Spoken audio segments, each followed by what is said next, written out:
Chapter 1002. After sealing the origami's heart, the old men and Crimson Moon looked at Dean, who was lying on the metal platform. At this moment, his chest was torn open, his ribs were broken, and the tissues in his chest were scattered. Previously, Crimson Moon was in a hurry to take out the origami's heart, so she didn't care about Dean's body. So his body now looked broken, dying, and his vitality was getting weaker and weaker. The experiment failed. The old men's faces were ugly, and they didn't dare to breathe.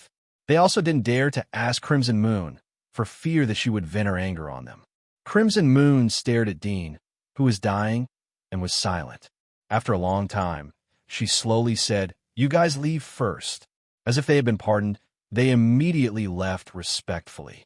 One of them looked at Dean on the metal platform and said cautiously, "Your Highness, since he's already a failed product, we can make use of waste, transform him into an undead, or take out his organs and transfer them to other." "Get out," Crimson Moon said calmly.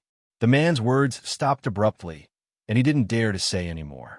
He bowed his head respectfully and left the laboratory with the others. After they left, only Crimson Moon and the unconscious Dean were left in the laboratory. It was silent. Crimson Moon quietly looked at Dean and suddenly thought of something. She turned her head and glanced at Dean's heart on the tray next to her. At this moment, the heart's beating frequency had slowed down, and it would expand every 4 or 5 seconds. Every time it expanded, a little blood would spurt out from the blood vessels next to the heart. Compared with the heart of the origami, Dean's heart was like heaven and earth. It was only taken out for a short time, but it couldn't hold on anymore. Crimson Moon glanced at Dean's broken chest. The previous movement was too big. So many organs here were damaged, especially the heart. The surrounding tissues were either swallowed and infected by the origami's heart, or torn apart by it. It was impossible to repair in a short time. This man's vitality ended here. The corner of Crimson Moon's mouth slightly moved. If Dean was just a simple experiment, she would have been too lazy to look at him and directly discarded him. But after reading Dean's memory and knowing all his thoughts, Crimson Moon knew how difficult it was for this man to reach today's status and achievement step by step. How much pain and loneliness he had endured. She also knew his dream. When he was young, he longed to be a hero. When he grew up, he hoped to live a peaceful life. Later, he hoped to be able to control his own life. But in the end, he still couldn't do it. How great was this dream, and how petty was it?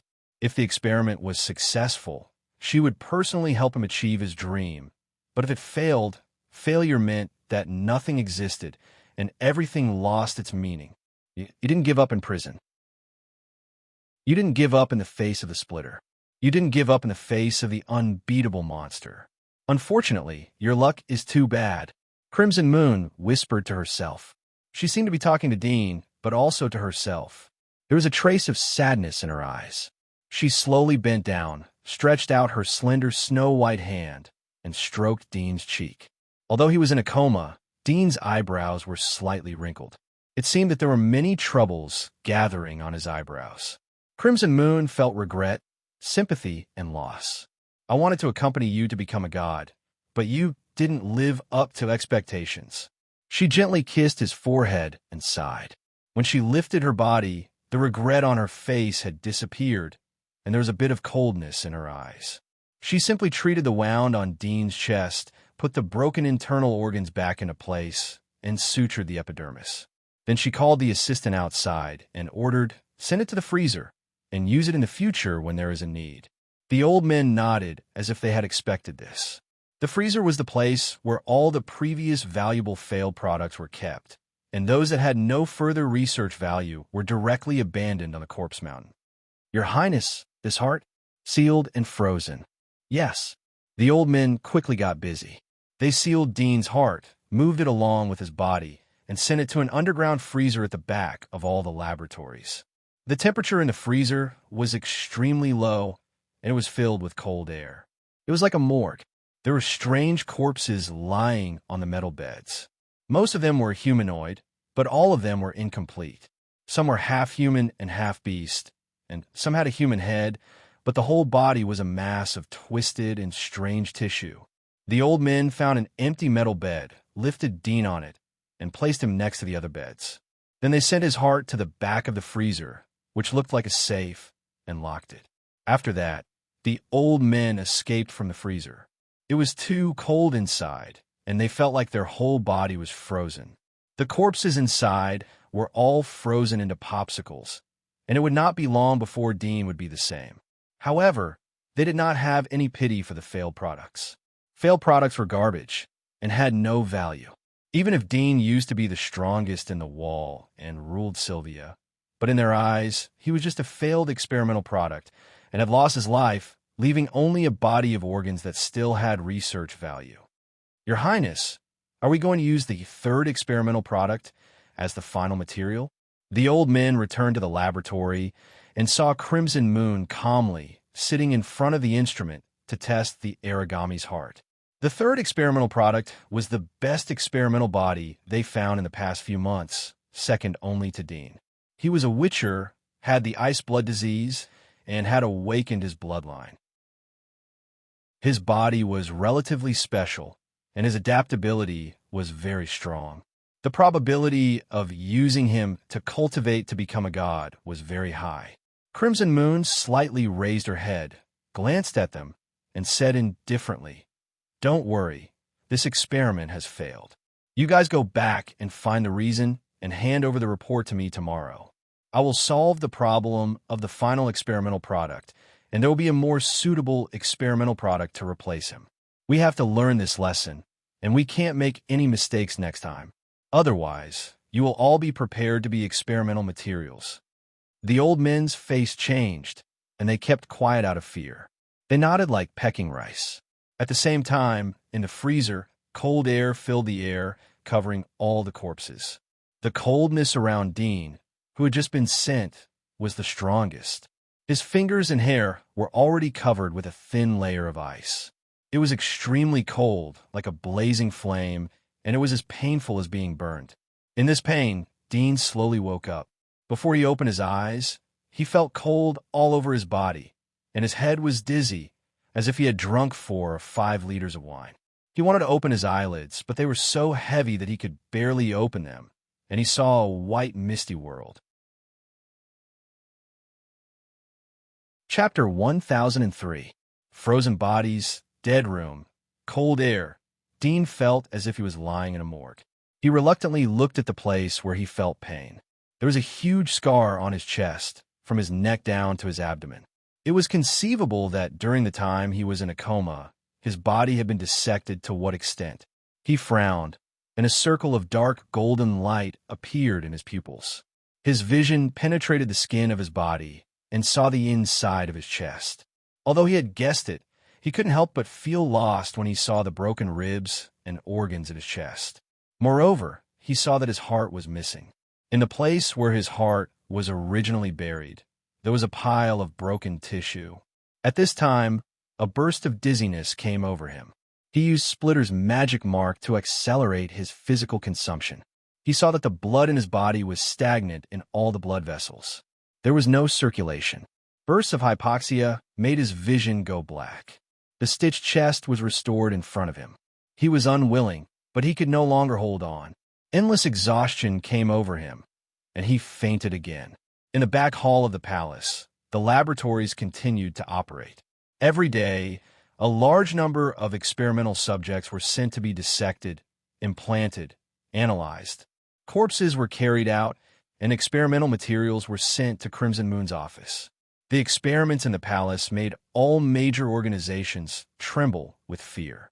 On the surface, it was calm inside the giant wall, but the undercurrent was surging.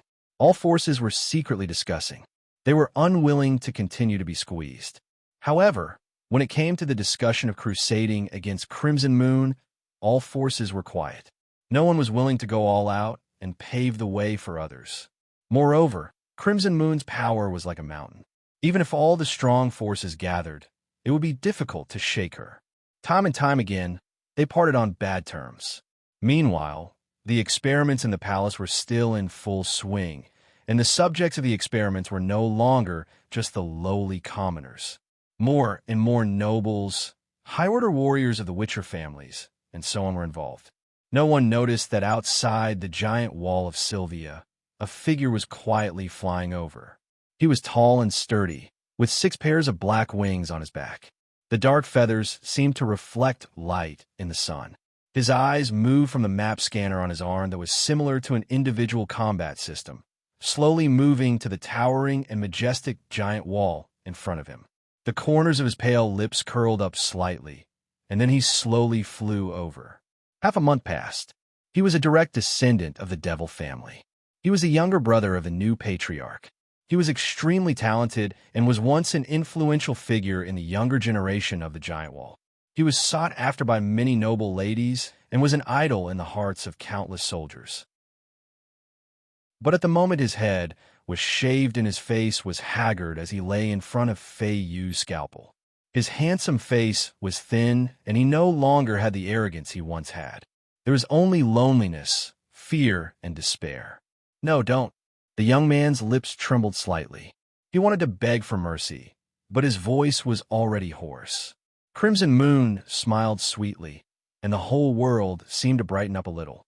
She gently cupped the young man's cheek and whispered, "My dear, believe me, you will become the first god in this world. B*TC." The young man slightly gritted his teeth and squeezed out 2 words from his teeth. The smile on Crimson Moon's face disappeared. She frowned slightly.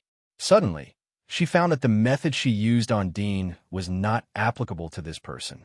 She had already modified his memory. She was the woman he loved the most, the musical talent he had been painstakingly pursuing. But now, in the face of life and death, he had retreated. The oath he had once secretly made seemed as pale and weak as a piece of white paper. It turned out that not all feelings could withstand the test of life and death. She gently sighed and reached out her hand to press his forehead. The young man slightly struggled, but soon his eyes turned white as if he had fainted and his body was stiff. After a moment, when Crimson Moon removed her hand, he still did not wake up. But Crimson Moon did not have the slightest intention to wait. Her expression had returned to coldness. "Prepare the anesthesia." Several old men around knew that the experiment had begun and immediately became alert. They did not doubt that what Crimson Moon said last time was just words of anger. 2 hours later, in the quiet laboratory, only the sound of the instruments colliding could be heard. Crimson Moon and several old men looked dignified as they looked at the young man who had just implanted the heart of the origami. Success or failure depended on this. Puff! Suddenly, a purplish-black limb pierced through the young man's chest. As if it had sensed the figure standing beside the metal platform, it immediately reached out to the nearest old man. The old man was so scared that his face turned pale. He hurriedly retreated, but the purplish-black limb was so fast that it instantly wrapped around his arm. Soon, his arm quickly withered at a speed visible to the naked eye. This withered trend extended from the wrist to the elbow and then the arm. Puff! An old man next to him reacted quickly and waved his knife to cut off the old man's arm. A gray arm that was as dry as skin and bones was like a withered flower stem that had lost its nutrients. It was thrown away by the purplish-black limb and turned around to rush towards Crimson Moon. Crimson Moon's face was gloomy. A silver light flashed between her fingers, and the young man's chest was cut open. The situation inside was horrifying. All the ribs in his chest were gone, and all the organs had disappeared.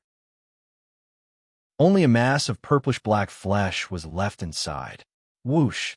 Both of Crimson Moon's hands were thrown out at the same time. Silver light flashed on her fingertips. The dark purple flesh in the young man's chest had just extended a few tentacles towards Crimson Moon. Suddenly, the whole mass of flesh bounced up and separated from the young man's chest. Then, it was gently pulled by an invisible force. Bang! It smashed into a huge container that had been prepared for a long time. Click! The lid was sealed. Dong! The dark purple flesh turned over and over in the container. It stretched out its tentacles and slapped the container, shaking it slightly. The old men's faces turned pale. They did not expect that the experiment would fail again. Moreover, the rebound this time was even faster than the last time. Last time, Dean could at least hold on for a while, and the speed of the invasion of the origami's heart was clearly visible. However, this time, such a huge change had occurred just after the implantation. This was the result of the adjustment after half a month of experiments. Could it be due to the difference in physique? Crimson Moon glanced at the origami's heart in the container, and her eyes fell on the young man's chest. After taking out the origami's heart, his chest was empty. Only a layer of skin was left, and the fat layer inside the skin was purple. Obviously, it was infected by the origami's factor. At the moment, the young man had stopped breathing. His expression was frozen with fear. He struggled, and his mouth was slightly open like a statue.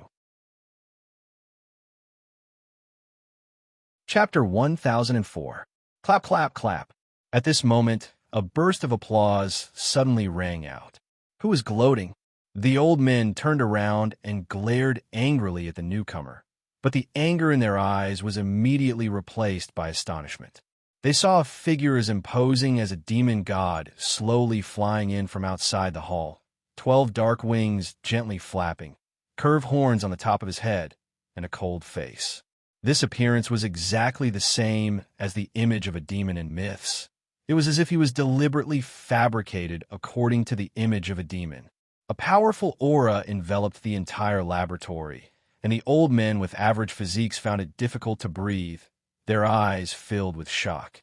Crimson Moon looked at the suddenly approaching figure with a trace of astonishment on her face, but she quickly concealed it. However, it was still noticed by the newcomer, and the smile on his face became even wider. "You're not dead." Crimson Moon's expression was gloomy as she quietly clenched her fists. "It's a bit difficult for the three of them to kill me." The newcomer was Burrow, who was surrounded by the three kings. At this moment, he was smiling as he glanced at Crimson Moon's clenched fists. "My dear daughter, after being away for so long, did you miss your father?" "Father?" The old men were stunned and looked at each other, unable to understand the situation. Crimson Moon spat coldly. "Don't say such disgusting words. How did you find this place? Is there a tracking device on my body?" Burrow smiled faintly. "You really are my smartest daughter. If I hadn't hidden another tracking device in your body, I'm afraid I would have been thrown off by you." Crimson Moon's face showed an as expected expression, her eyes turning as she suddenly said, "This thing is installed in the uranium ring." "Smart." Burrow looked at her approvingly, then glanced around the huge laboratory and chuckled. "What? You want to inherit my experiment and complete my God creation plan?" Crimson Moon touched the uranium ring embedded in her neck. She could not remove this thing, otherwise the origami factor would immediately invade her brain and she would lose herself. She took a deep breath and said, "As your daughter, isn't it right to inherit your dream? Unfortunately, you're still a bit lacking." The conditions of this experimental body were good, with an 80% success rate, but you actually failed. Burrow shook his head slightly, expressing regret and disappointment. Fei Yu's eyes narrowed. "You've been here for a long time." "It's been a while," Burrow said calmly. "What about that idiot you kidnapped earlier?" Crimson Moon frowned slightly. She knew that he was referring to Dean. She didn't know why, but when she heard others insulting Dean, she felt a trace of discomfort, even though the latter was already a waste and worthless in her eyes. "He's already dead. His body couldn't withstand the heart of an origami," Fei Yu said calmly. Burrow grunted, a hint of regret flashing through his eyes as he asked, "What is the reason? You should have experimented many times, right? Why did you still make a mistake? This should be a very low-level mistake. His body is not adaptable enough." Crimson Moon looked at Baoyuo, who was not in a hurry to attack, and she did not rush to attack either.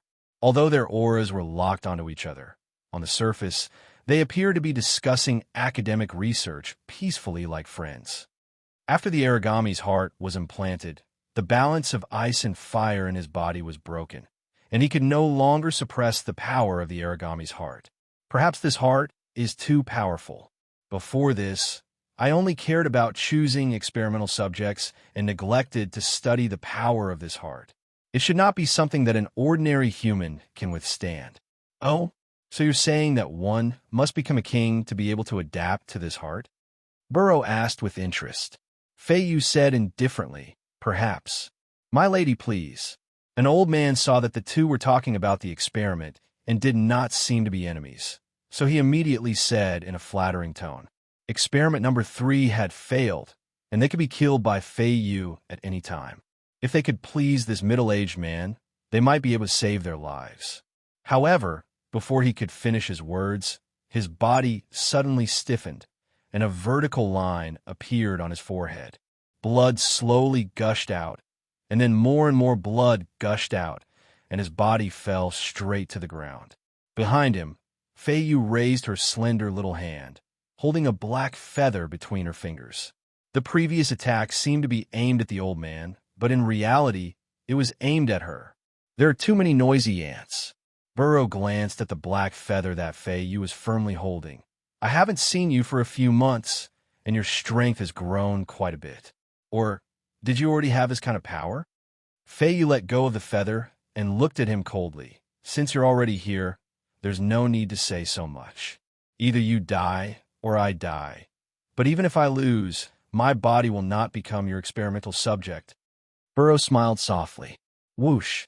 His body suddenly disappeared, and the next moment, he appeared half a meter in front of Feiyu. He raised his hand and clenched it as fast as lightning. Feiyu's pupils shrank slightly as she looked at the rapidly reaching hand. She felt as if the whole world was shrinking, and her body was being pulled by this giant hand. She fiercely clenched her teeth, and the tip of her tongue bled. The pain stimulated her brain to heat up, and her body abruptly retreated at top speed, instantly putting some distance between her and Burrow. Burrow's eyes moved slightly in surprise. The Abyss Master? Feiyu panted slightly, feeling cold sweat all over her body. She stared at Burrow without saying a word, afraid that her accumulated momentum would be broken by words, so she focused all her attention on Burrow. Your life is bestowed by me, and your strength is bestowed by me. Why would you betray me? Burrow stared at her quietly. The corner of Feiyu's mouth twitched slightly. She knew that Burrow was not deliberately trying to distract her. With the latter's pride, unless it was an extremely poor battle, he would not use such schemes. She adjusted her breathing and said mockingly, My life is bestowed by you, but that doesn't mean you can trample on me at will. My strength is bestowed by you, but that doesn't mean I can't control my own life. Burrow stared at her for a while before slowly nodding. Very well. As soon as he finished speaking, his body disappeared again, leaving only an extremely faint afterimage where he had been standing. Feiyu's pupils shrank, and a panicked expression appeared on her face as she continued to retreat. Whoosh! Burrow's figure was like a cloud of black energy, closing in on her like a shadow. His powerful aura caused her hands and feet to feel cold. Since you won't listen, why don't you destroy? Burrow's eyes were extremely cold and emotionless. He stretched out his large hand, and although it seemed to be moving very slowly, it was actually rapidly approaching Feiyu's throat and strangling her. Pooh! There was a flash of silver light, and blood splattered. Feiyu's body stopped moving, and so did Burrow, staring at her in a daze. The panic and despair in Feiyu's eyes disappeared completely, replaced by icy killing intent. The severed hand spun twice in midair before slowly falling to the ground. It was Burrow's hand. Chapter 1005. Whoosh! A white beam of light brushed past Burrow's chin, causing a burning sensation to burn his chin. At the same time, he felt like his nose was bleeding. He reached out and touched it, but all he felt was something sticky. An intense pain came over him, and when he looked down, he saw that his nose was gone, leaving only 2 nostrils. Blood was gushing out from the missing nostrils. What was that? Burrow's pupils shrank.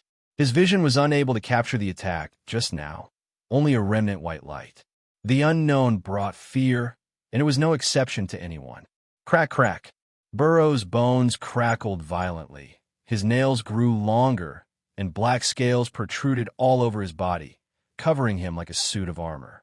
A silver cross appeared in his eyes, giving him an eerie appearance. When the distance was pulled apart, Boluo carefully swept his eyes over his surroundings. His expression immediately changed slightly. He saw that the walls, pillars, and other places in this great hall were all made of metal, only the surface covered in earth and rock. Meanwhile, the metal pieces inside had 5-centimeter diameter black holes that looked like small hand cannons from the olden era, giving him a sense of danger. "You knew I would come?" Burrow's face darkened. This was a trap. Crimson Moon stared at him coldly. "Do you think I don't know what you've done to the uranium rings? Although you've been very discreet, I've learned a very reasonable saying not long ago. If you don't want others to know, don't do it. Although you're always on guard against me, one of the failed products that you've killed accidentally saw what you've done, and I happened to search their memories when I was dealing with them. No wonder." The silver cross in Burrow's eyes shot out cold, killing intent. "I knew you were a double-edged sword, but I didn't expect you to be so sharp. You were experimenting here and deliberately lured me here. Did you think you could use these things to defeat me?" Crimson Moon said indifferently, "I thought you would fall at the hands of the three kings, but I didn't expect you to survive. I was just taking precautions. Fortunately, the Almighty God never treats those who are prepared unfairly." Boluo stared at her, his eyes flickering slightly. Since the latter had predicted that he would come, she was most likely fully prepared. He understood her. She had endured hardships for many years and was a sufficiently cautious person. Naturally, she would not be careless here. Although he believed that with his own strength, it would be very difficult for external objects to threaten him, he was different from other kings. He was familiar with the power of technology. No matter how powerful a king was, they could easily be turned into ashes by a small technological weapon. Even the nuclear weapons of the old era could annihilate all life on the planet. These were all technological weapons that a mere mortal could create. "Ah, you want to kill me with just these? You're too naive." Boluo suddenly revealed a cold smile, his body leaning forward slightly. Suddenly exerting force, he pounced forward like a phantom. Feiyu looked at him coldly, not the slightest bit afraid. A beam of white light suddenly shot out from in front of Burrow, striking the place he had just passed. Whoosh, a precise hit, but there was no blood. The struck Burrow's body gradually dissipated, and at the same time, an even faster phantom rapidly retreated, rushing out of the hall. The instantaneous forward charge and reverse flight were extremely seamless, and Feiyu immediately understood that the latter had only said those words to confuse her. In reality, the attack was just a feint, and the dash had not used his full strength, allowing him to retreat even faster. Whoosh! In the blink of an eye, Boluo's body suddenly stiffened, and he almost stumbled to the ground. At the same time, a dozen or so beams of white light shot out from in front of him. Boluo's mind tightened, and he felt all the blood rushing to his head. At this critical moment, he forcefully stopped his body. Whoosh! The white light passed less than 2 centimeters in front of his body, just a bit more, and it would have pierced through his body. In this moment of pause, the hall doors slammed shut, locking up everyone in the laboratory. However, today was the day of the final experiment for test subject number 3, so there were not many staff in the hall, mainly a few old men and a few assistants who followed orders. At this moment, the assistants were standing in the hall, dumbfounded, their faces blank. Electricity! Burrow looked at the place he had just passed. At some point, there was an invisible electromagnetic field in the air, and when he had passed through it, he had been hit by a high-intensity electric current, paralyzing his entire body. If not for his powerful physique, he would have been stuck on the spot, twitching and falling to the ground. "You can't get out now," Feiyu's cold voice came from behind him. Bolo glanced at the tightly shut door before slowly turning his head to look at Crimson Moon. Crimson Moon had already entered her demon form. Sharp spider legs covered in yellow and black patterns grew all over her body. Her upper body was erect, and her cheeks were even wider than before. She looked even more exquisite, beautiful, and cold than before. She looked like the Spider Queen looking down at him. Burrow noticed that at the edge of her spider leg patterns, There was an extremely fine blood-red pattern that exuded a strange temperature. This detail caused his heart to tremble. The latter could actually infuse energy from other demon bodies while still in the Dream Breeder demon body state. Could this be considered a combination of two demon bodies? You seem to know that I would make a move today. Burrow narrowed his eyes slightly. The high-voltage electric wall that blocked his escape was obviously prepared, and he did not see it when he came in.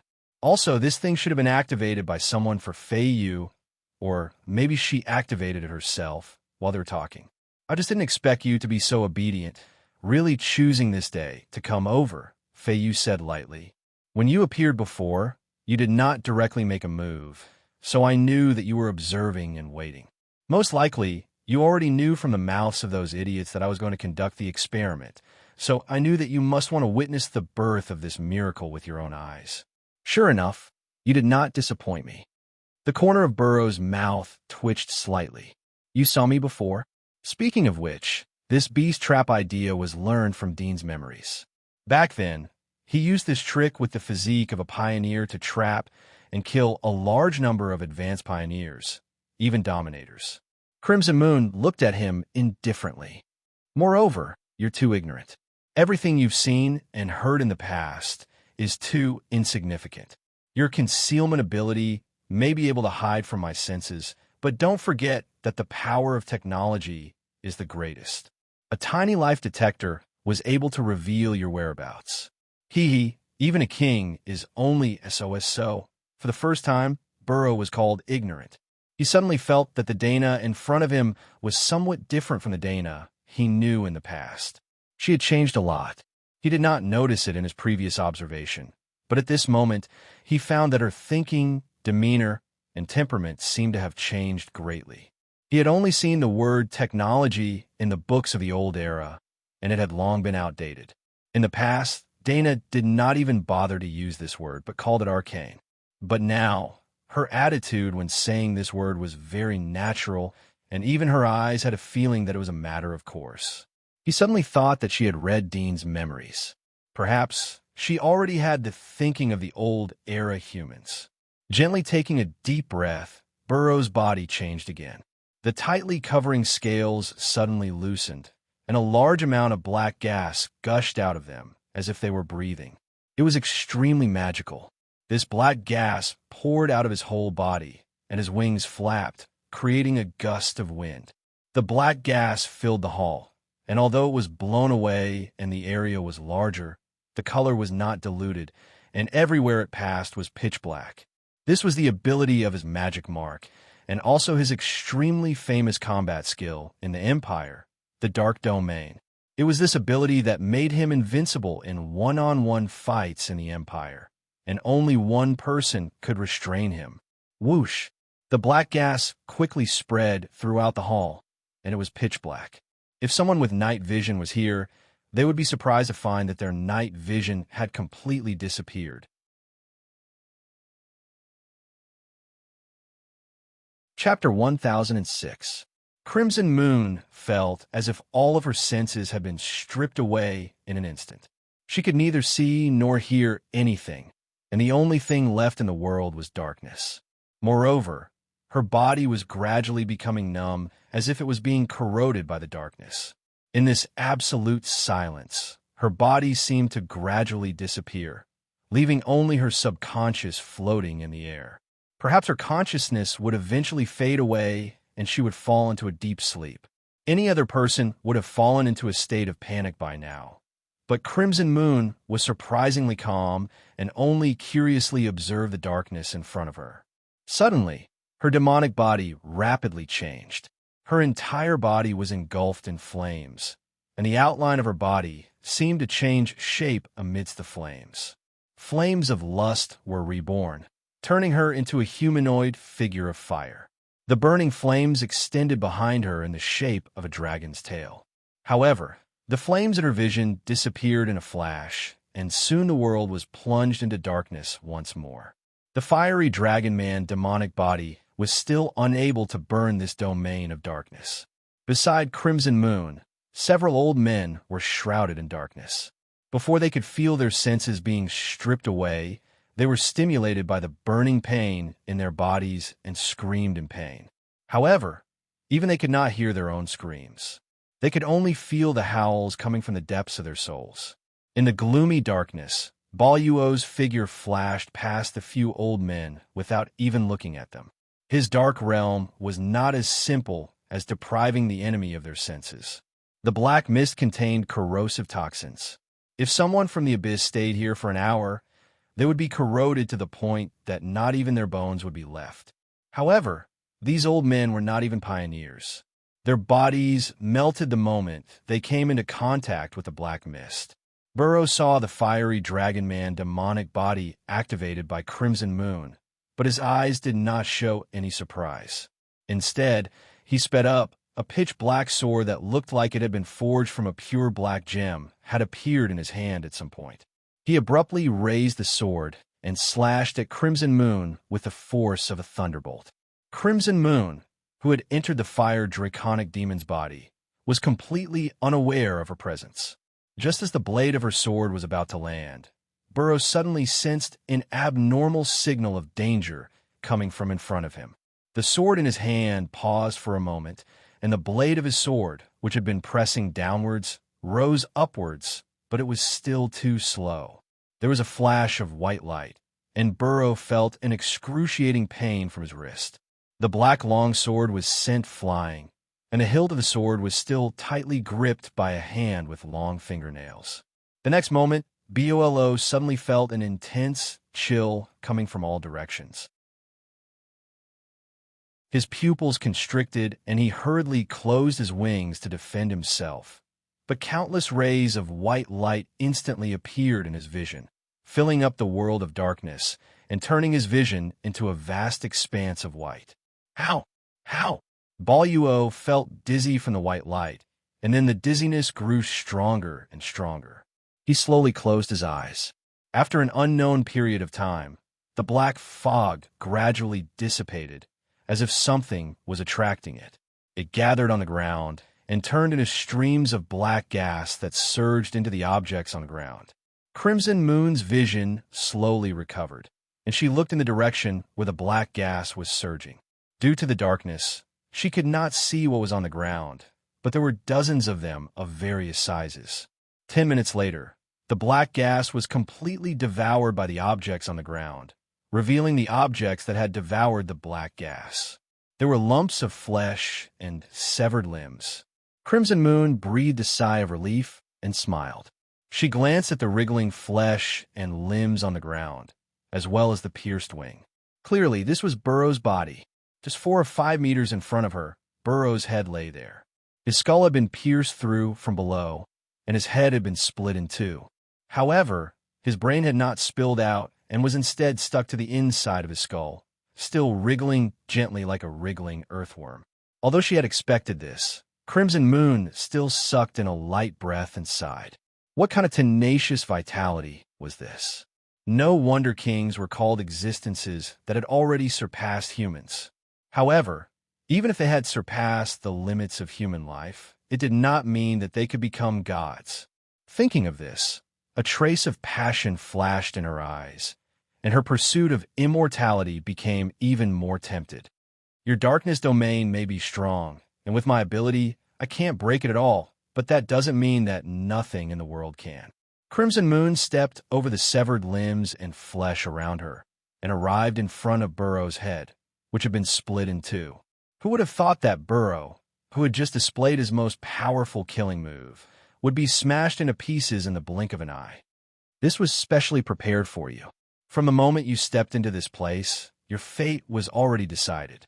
Crimson Moon's lips curled up. This was a weapon she had dismantled from the spaceship of Amelie's tribe. Not only did the particle beam it released reach the speed of light, its destructive power far exceeded that of a king's attack. This was the power of technology, and even a king who had evolved to the level of a demon could not withstand it with just his body. On the ground, the eyeballs on the two halves of Burrow's head moved slightly. He looked at Crimson Moon, but there was no resentment or malevolence in his eyes. Instead, they were surprisingly gentle. Half of his lips squirmed slightly, but no sound came out. However, Crimson Moon had read Dean's memories and had already learned how to read lips. When she saw what he said, she frowned slightly. That sentence was, "You've finally grown up." "That's right, I have indeed grown up." Crimson Moon was not sure whether he was mocking her or not. Burrow's gaze made her feel uncomfortable and even strange, which was different from what she had imagined. She bent down to hold the two halves of Burrow's head and slowly closed them together.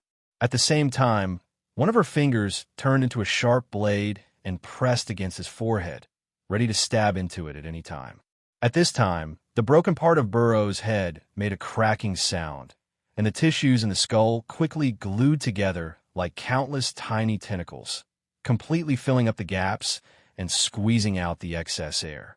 The skin on his face also quickly healed, and in the blink of an eye, a complete head appeared. This scene was extremely magical, but Crimson Moon was not surprised at all. She just stared at him, ready to take his life if he made the slightest movement. Although Burrow only had a head left, she was still on full alert. "You're very similar to her," Burrow said slowly. With his head completely restored, his expression was exceptionally calm, even a bit nostalgic. There was a touch of sadness and gentleness in the depths of his eyes that could not be concealed. "Unfortunately, I won't have the chance to resurrect her in this life. If souls in heaven really exist, I hope I can go see her." Crimson Moon looked at him indifferently, knowing who the her he spoke of was. "I am not her. I am me. My new name is Crimson Moon." "Crimson Moon," Burrow murmured. Crimson Moon was born, called Crimson Moon. A trace of bitterness appeared at the corner of his mouth as he sighed softly. "Indeed, you are not her. She would never treat me like this. She is more gentle and kind than anyone else. There is no meaning in death." Crimson Moon interrupted him indifferently. "Even if I am praised for my greatness after death, it is not as good as trampling all living beings under my feet while I am alive. I only believe in the world I see now. Heaven and hell are just weapons of faith fabricated by the laughable holy sea to discipline mortals. Without ambition, how can mortals fight? Without fear, how can mortals control themselves? Instead of hoping for something so remote, it is better to grasp everything in one's own hands and hold on tight." Burrow was silent for a long time before he slowly said, "You spared my life because you want to use me as your experimental subject?" Crimson Moon's lips curled up slightly. "As expected of my good father, the person who understands me the best. You are the best experimental subject I have been looking forward to for a long time. Even the lucky child of the old era cannot compare to your quality. I hope you can give me a pleasant surprise." Burrow's expression had already returned to its cold and emotionless state. "If you think you can control me after I become a god, I don't mind becoming the first god of this new world. My dear father, you will become a god. This is your dream, and no matter what, I will help you achieve it. As for now, don't even think about struggling with your broken limbs." Feiyu grinned, revealing her pearly white teeth that looked a little cold.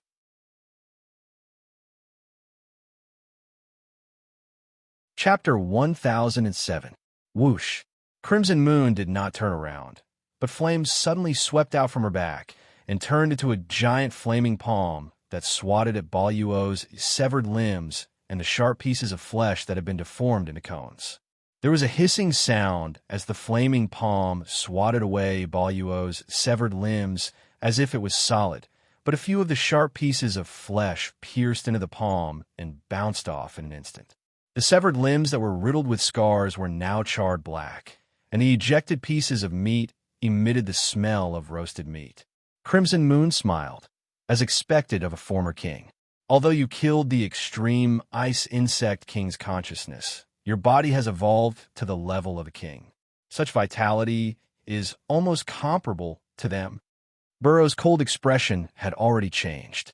He suddenly opened his mouth, and a long tongue shot out like a viper towards Crimson Moon's face. However, Crimson Moon seemed to have been prepared for this.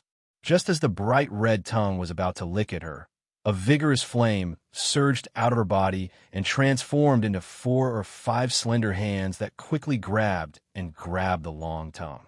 The flames seemed to be solid as they tightly pinched the long tongue. A sizzling sound rang out as the flames spread along the long tongue. Burrow let out a miserable scream and fiercely bit off his tongue, causing blood to flow from the corner of his mouth. Crimson Moon tossed the severed tongue to the side with a flick of her hand. She looked down at Boluo from above like a queen who controlled life and death. She said indifferently, "It seems your methods haven't improved after all these years." Burrow stared at her and slowly took a deep breath. Suddenly, a smile of relief appeared on his face. "I knew you wouldn't disappoint me. You no longer need my protection. I hope you can live well." Crimson Moon raised her eyebrows slightly. "What do you mean?" Burrow smiled, his eyes filled with benevolence, without the slightest hint of pain or hostility. Crimson Moon frowned slightly, the corners of her mouth suddenly rising slightly. "Are you trying to say that you're doing this just to nurture me?" Burrow looked at her gently. "I knew long ago that she would not return. Although you are not her, your appearance is hers. All of your genes were extracted from her. In other words, your body is hers. At least, this is enough. Protect this body well. This way, my wish can be considered complete." Crimson Moon fell silent. Boluo's eyes were filled with love as he softly said, "Don't be sad. My body will still accompany you in the future. Just this alone is enough for me to be satisfied." Feiyu remained silent. Boluo only gently looked at her, no longer saying anything. It was as if he was looking at a child who had finally grown up, filled with reminiscence, sorrow, deep affection, and tender love. After a long time, Crimson Moon raised her head slightly, seemingly awakening from her silent thoughts. Seeing Burrow's expression, she bit her lips slightly, a look of hesitation and entanglement on her face. But just as Burrow was about to speak again, her expression suddenly disappeared and was replaced by a smile, causing Burrow to freeze slightly. "Is this the expression you wanted to see?" Feiyu looked at him with a smile. Boluo's expression changed. "What? You're saying it so affectionately. Are you trying to soften my heart?" Feiyu smiled gently. "What a great story. Playing the bad guy, giving up everything, but in the end dying at the hands of her true love. This can indeed move me. After all, my memories contain her memories. Unfortunately, her memories are only fragments to me.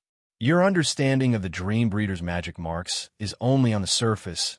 How could it compare to my understanding as a magic mark user?" Burrow was stunned, his expression turning ugly. "You deleted her memories?" "Of course not." Feiyu smiled. "This memory is filled with love for you. Although it did not affect my subjective consciousness, it did affect me somewhat, so I was reluctant to do so. I did not delete it, and I know that my reluctance was due to the emotions affected by the memory, but I still did not do so. Sometimes, knowing doesn't mean you can do it. This is probably what feelings are like." "Then why did you betray me?" Burrow seemed relieved, but then he looked at her with eyes full of pain. Feiyu could not help but smile. Crimson Moon could not help but want to laugh. "If you were really the good guy in the story who played the bad guy, I would really be moved, but unfortunately, you are not. You are just a bad guy from head to toe. I know you too well, maybe even better than you know yourself. If your initial obsession was to resurrect her, then later, when you became more and more desperate, your obsession changed. You just want to become a god and satisfy yourself.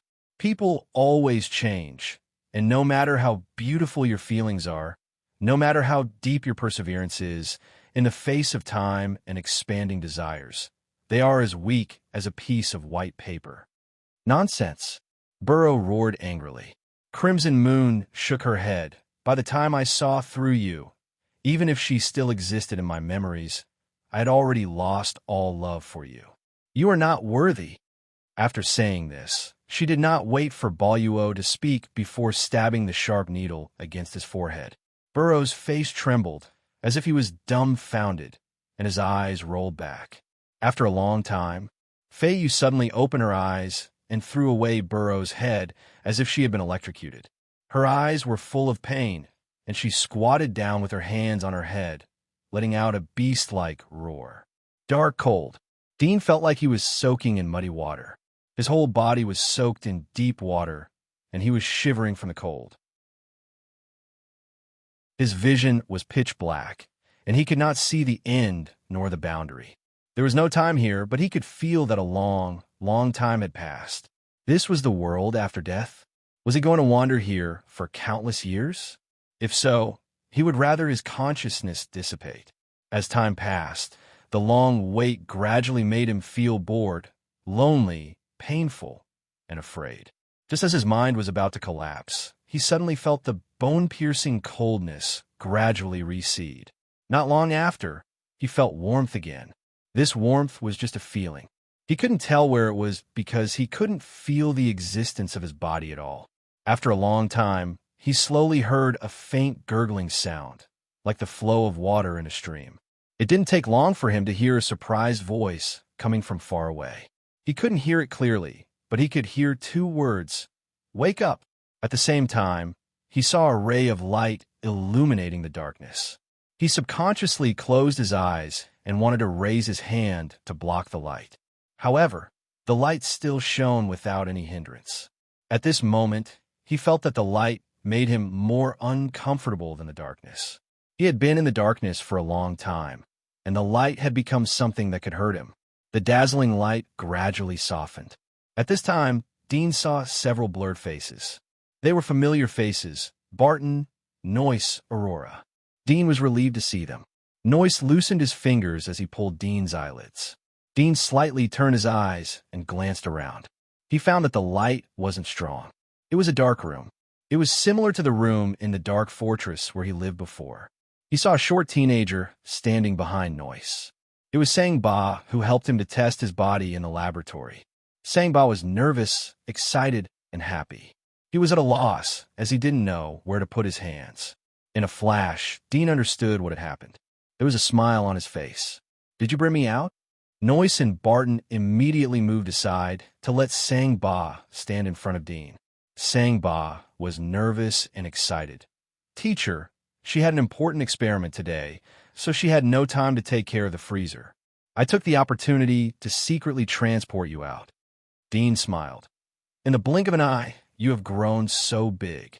I almost didn't recognize you at first, Edward."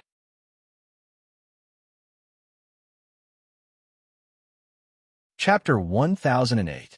Master, we were able to hide in the dark rampart all these years thanks to Sang-Ba. Noyce said respectfully with a smile. "Since you left, we have changed our names." Sang-Ba used this new identity to show his outstanding talent in magic and was trained by the monastery and the Magic Creature Research Institute.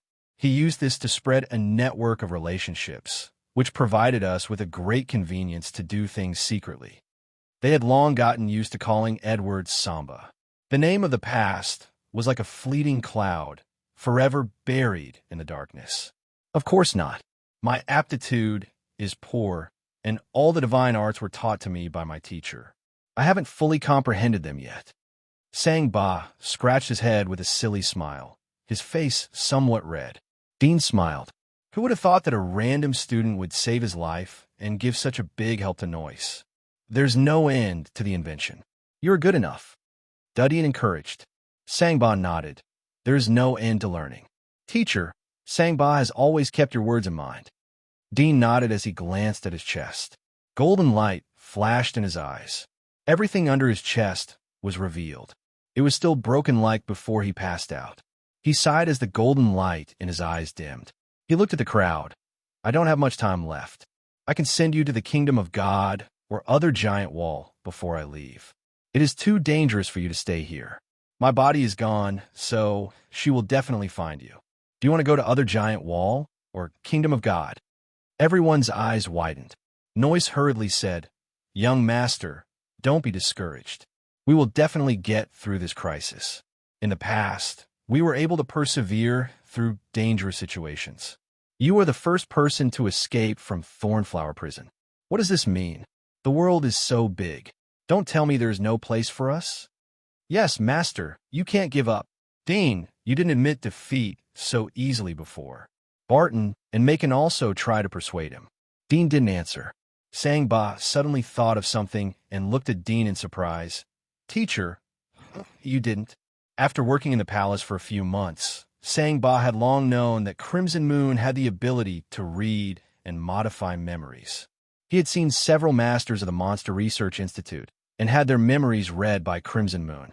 Among them, those who had a rebellious heart had their memories modified by Crimson Moon and become loyal servants. On the eve of the experiment, he also saw Dean and Crimson Moon's intimate appearance. He knew that Dean's memory had been modified. He thought that, after waking up, he could use coercive means to keep Dean and slowly help him recover his original memory.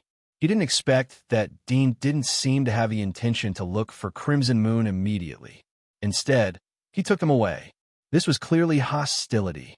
Dean smiled. Her memory has been modified. She did it, but it didn't work. Noise and the others looked at him and Samba in confusion. They didn't know what they were talking about, but they didn't interrupt. Why? Sangba was also puzzled.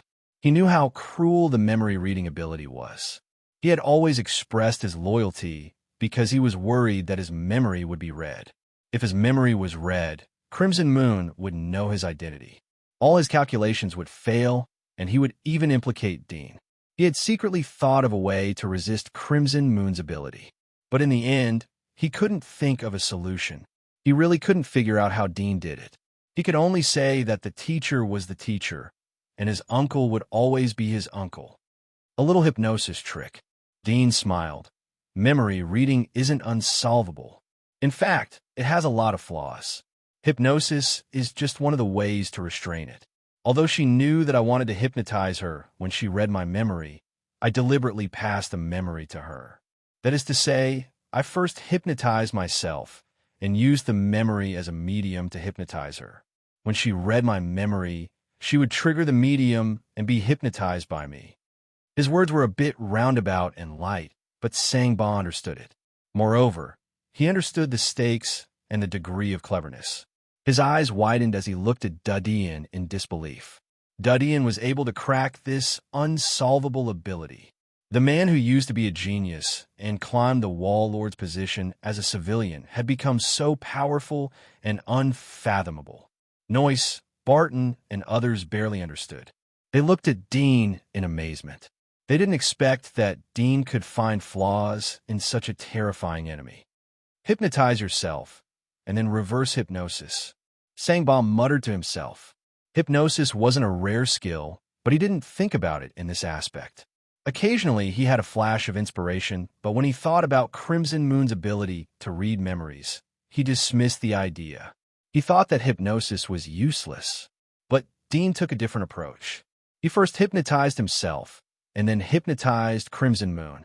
If memory was a roll of tape that was played over time, then Dean was folding the roll of tape that was played to yesterday onto today's tape.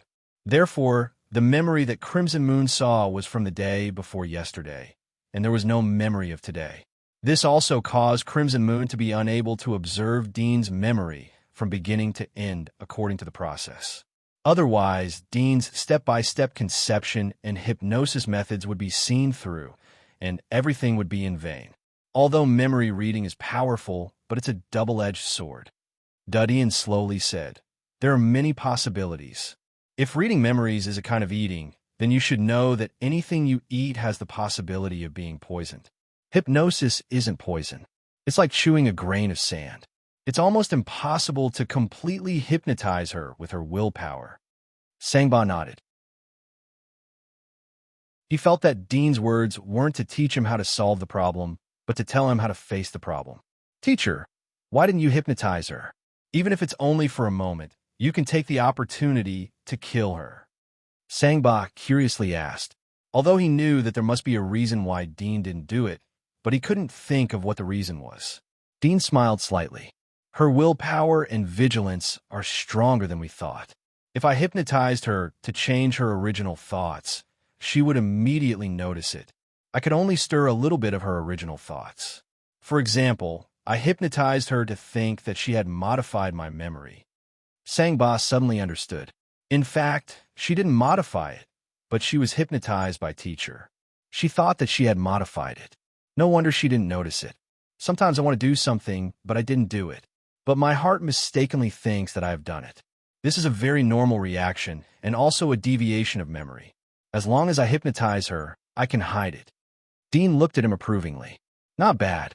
He did want to hypnotize her more at that time, but he felt that Crimson Moon had read his memory and her willpower was extraordinary. In the end, he chose to stir a little bit. This was the safest way.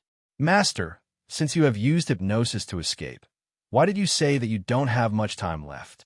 While she is busy with the experiment and has no time to pay attention to us, we can leave here immediately. Barton couldn't help but say. Dean sighed and shook his head slightly. Sangba saw Dean's expression and seemed to think of something. His face slightly changed, and he became silent. Noise and others saw Sangba's reaction. They knew that he knew some secrets. After all, he had been working in a laboratory in the palace with Crimson Moon and Dean. Sangba, what the hell is going on? Noise didn't ask Dean, but asked Sangba in a deep voice. Sangba's body slightly trembled as he looked at Dean. He wanted to say something, but stopped. There was some sadness in his eyes. But soon he thought of something and showed a puzzled look. Teacher, your heart is gone. How can you survive? No, I mean, since you can survive, can we? His words were incoherent, so no one knew what he was trying to express. But Noise, Mason, and others' brain went blank as they heard the first sentence. They stared at Dean in a daze. Heart gone? How could it be? How could he live without a heart? But when they thought of Crimson Moon, who had her chest pierced by God's light wave, their heart's ability to accept was much stronger. Although Sangba was a teenager, he rarely made mistakes, let alone such a big mistake. Dean smiled. He wasn't disappointed or depressed. Instead, he was calm beyond imagination. Recently, he had experienced so many setbacks, ups and downs, and lost Haisha. His mentality had already changed. He saw things more indifferently. Moreover, he knew the changes in his body better than anyone else. To be honest, it was amazing that he could live and speak now. He didn't expect such a broken body to be able to live a meaningful life and continue to pursue unreachable things. Although I don't know the reason, but I don't think I can live for long. Dean smiled and comforted her. My heart was taken away by Crimson Moon, but there seems to be a small organ in the place of the original heart, which can barely replace the role of the heart. In addition, I used the dragon blood technique of the Dragon Clan to control the amount of blood, reduce my own vital signs, and reduce the burden of the heart, so I can barely survive, but this is only for a while, not for long. Noise, Macon, Barton, and the others looked at him with their mouths wide open. If not for Dean's calm eyes, they would have suspected that Dean was joking with them. However, the current atmosphere was obviously not suitable for jokes. Everyone finally accepted Dean's statement, but their mood became extremely complicated and uncomfortable. Is there no other way? Since your body has formed another organ to replace your heart, as long as you take good care of your body, you will definitely survive. Noise wanted to encourage Dean, but he felt that his statement was a bit weak. He knew nothing about Dean's situation. He didn't even know a lot of things. Dean shook his head slightly and didn't want to mention this matter again. He also hoped that the organ could exist and become more and more perfect until it completely replaced his heart. But he could feel the changes in his body. This organ was not his own flesh and blood, but the flesh and blood of Aragami mixed with part of his own flesh and blood. Perhaps this was caused by the terrifying vitality of Aragami's factor. He didn't know if this organ would gradually devour his body when it grew up. The uranium ring on his neck would need to be removed sooner or later. He suspected that the thing that Crimson Moon had implanted in him was hidden in the uranium ring. Except for the uranium ring, where his X-ray vision couldn't penetrate, he had checked every part of his body. He didn't find the deadly device that Crimson Moon mentioned.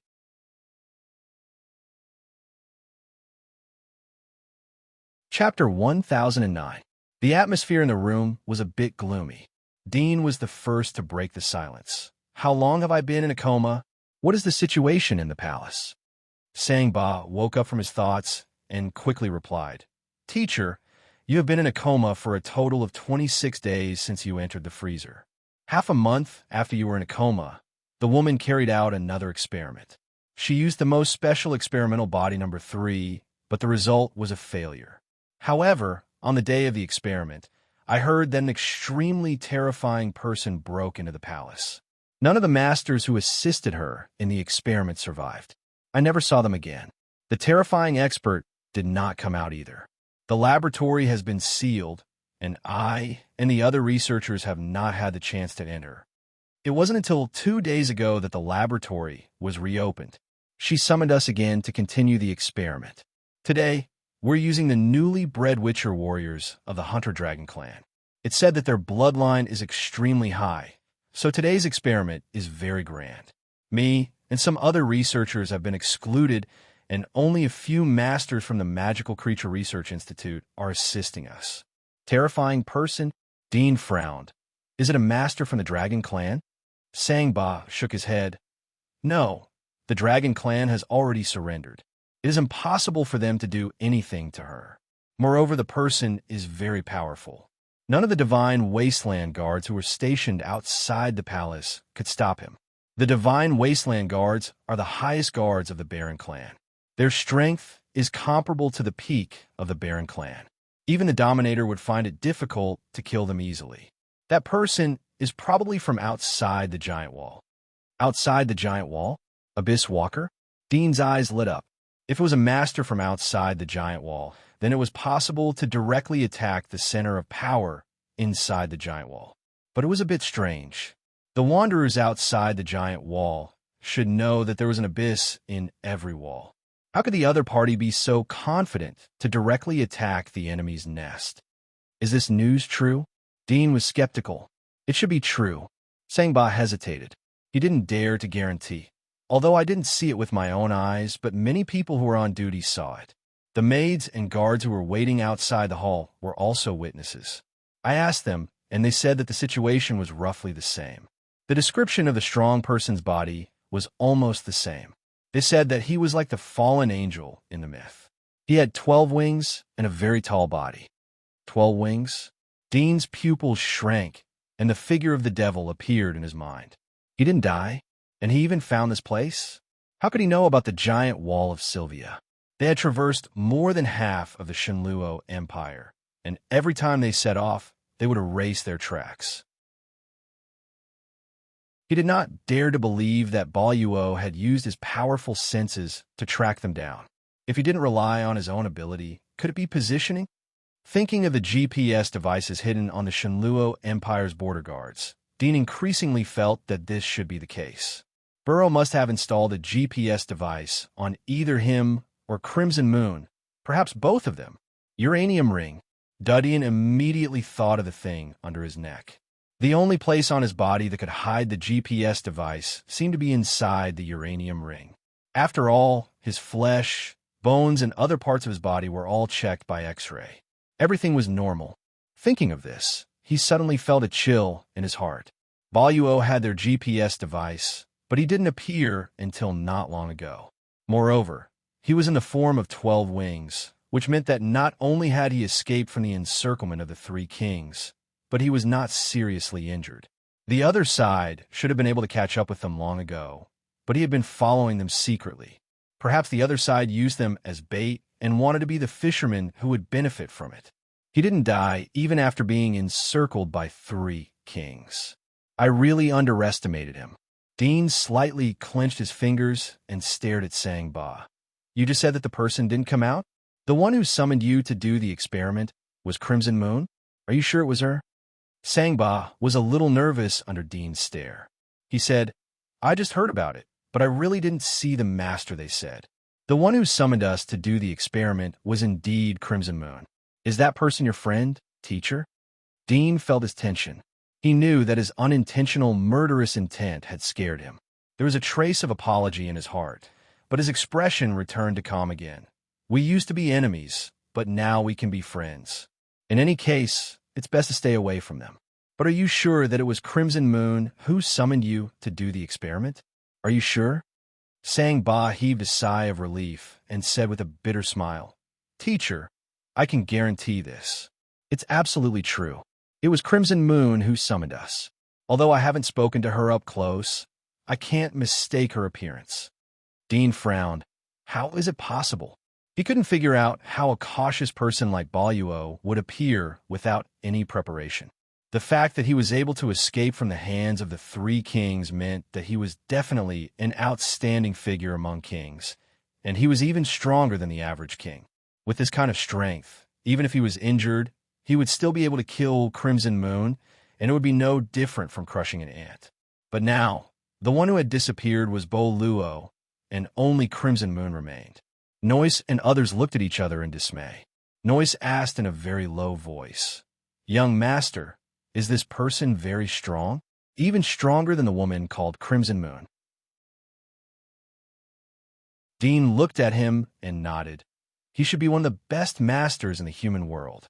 Even if thousands of wall lords besieged him, they would be easily killed. It's no different from killing insects. Noise and others were dumbfounded. In their minds, the wall lord was as strong as a devil. But in front of that person was so weak. The wall lord wasn't the top of the human pyramid. Did Crimson Moon surrender and work for him again? Dean felt that there must be something he didn't know. He shook his head and looked at Noise. The situation here is more dangerous than I thought. We have to leave as soon as possible. Pack up your things and gather the people you trust. We will leave together. They looked at each other and hesitated. This was their hometown. Although it was not easy to survive here, but in their hearts, the world outside the giant wall was unknown. It was dark and full of dangerous monsters. There was no hope. "Dean, do we have to leave here?" Mason asked. His eyes were calm. There was no fear or confusion. He just stared at Dean. "Is there any other way? For example, we can change our identity and live here. Sylvia is so big. We live in the wilderness near the giant wall. She may not be able to find us even if there are wanted posters." Dean looked at Mason's eyes and immediately understood his mind. He was not afraid of death, but hoped for a more secure solution. "It's too dangerous." Dean sighed. "Sylvia is big, but if she really wants to find us, then she can easily find us. As long as she finds one of us or someone related to us, she can read our memories and figure out the position of the rest of us. The safest way is to stay away from here." At this point, he sighed again. "Originally, we didn't have to leave this place. Her main target is me, but in order to find me, she might find you first. So, it's too dangerous to stay here. Leaving is the only way." Noise, Barton, Aurora, and others were silent. In less than 2 seconds, Barton was the first to speak. "Dean, I'll go wherever you go." Noise also opened his mouth. "My life is yours. No matter where I go, I'm willing to follow you." Aurora said in an indifferent tone, "If you give me the ability to avenge my sister, then my life is yours. Even if I have to live outside the giant wall, it doesn't matter." Mason smiled as he heard their words. He was happy for Dean. There were so many people who were willing to use their lives to follow him. Such a man was his brother. He could entrust his life to him. "If we leave, then I suggest going to other giant wall. If the woman's experiment is successful, then she will definitely go to a big place like the kingdom of God. We can go to other giant wall first. Once we have enough strength, then we can go to the kingdom of God." Mason said. He spoke his own thoughts without any embellishment. He wasn't afraid of Dean's misunderstanding. He believed that Dean could understand his mind. There was a trace of warmth in his eyes. Time would change a lot of things, but it didn't seem to change them. Comfort, laziness, enjoyment. These were the most irresistible things in human nature, but it didn't change their hearts. He suddenly felt very ashamed. Compared to them, he had given too little. This trust made him feel ashamed. Dean's expression didn't change as he said, "Then we will go to another giant wall. Before we leave, gather the absolutely loyal people who are willing to follow us.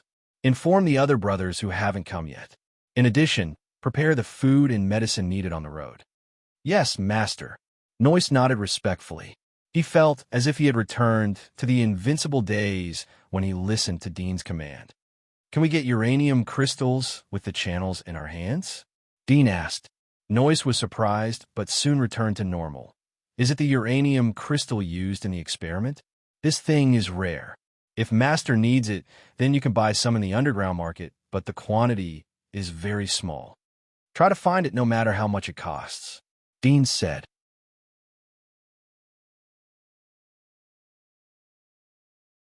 Chapter 10:10. In less than an hour, Noyce, Barton, and others gathered their trusted aides in the new secret stronghold. There were a total of 24 people, including Noyce. Dean didn't know most of them, but none of them didn't know him. Sergei is stationed in the dark barrier of the outer wall. I have sent a message to him, but it may take a while. Noyce said to Dean. Dean nodded. Is there any news about the uranium crystals? It will take some time. I have used all my contacts and intelligence network to collect it. Many people have promised to trade with us. I estimate that it will be around 5 or 6 o'clock in the evening. Noyce replied. Dean took out his pocket watch. It was 2 o'clock in the afternoon. In other words, he will have to wait for 3 or 4 hours. Let's go to the outer wall and meet up with Sergei. In addition, leave someone here to collect the uranium crystals. Dean got up. He felt dizzy as if he was suffering from anemia. He paused for a moment, but soon recovered. The eyes of the people gathered in the hall were filled with awe. They immediately stepped aside and made way for him. They all lowered their heads and looked at their toes, not daring to look up. Noyce, Barton, and other trusted aides of Dean followed behind him. They were surrounded by remote streets. There were no pedestrians, but a group of black ponies gathered on the side of the street. The horses weren't big. They were almost the same height as a donkey. Even a short woman could sit on them. However, even though these little black horses weren't large in size, they were kings among horses. They were extremely well known, and their names were wolf horses. Wolf horses were flexible, wild, and bloodthirsty. They fed on meat. Even hunters would find it difficult to tame them. They could travel 3,000 miles during the day and 10,000 at night. They could reach a maximum speed of 250 miles per hour. Even outside the giant wall, they could still gallop. Wolf horses were expensive and only sold by the Monster Research Institute. Generally, they were equipped to the masters of the families with high status and background. Dean was surprised to see the wolf horses. He didn't expect that Noyce and others were doing better than he had imagined. Master, please.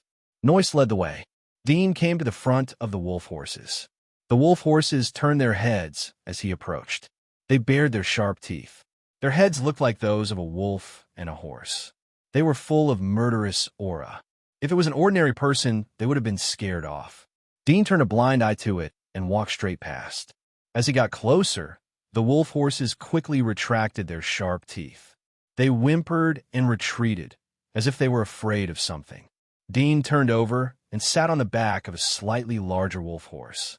The wolf horse limbs were soft, and it was almost lying down. It kept whining in a low voice. Soon, there was a crashing sound. Dean looked down and saw that the wolf horse was urinating and its limbs were shaking like a sieve. It would fall down at any time. Noyce and his confidants were dumbfounded. They knew how violent and difficult it was to tame a wolf horse. They didn't expect that Dean didn't do anything, but the wolf horse was so scared that it almost fainted. What was going on? Dean was also puzzled. He didn't deliberately release his murderous aura, nor did he reveal his magic mark's aura. It was reasonable to say that the feeling he showed at the moment should be similar to that of an ordinary person. How could this wolf horse be so unbearable? Young master, do you want to change to another one? Noyce stepped forward and wiped his sweat. Dean helplessly turned over and walked towards the next wolf horse. The other wolf horses behind this one instinctively retreated. It seemed that the wolf horse that Dean was staring at also wanted to retreat. However, its limbs were nailed to the ground. It whimpered as if it was begging.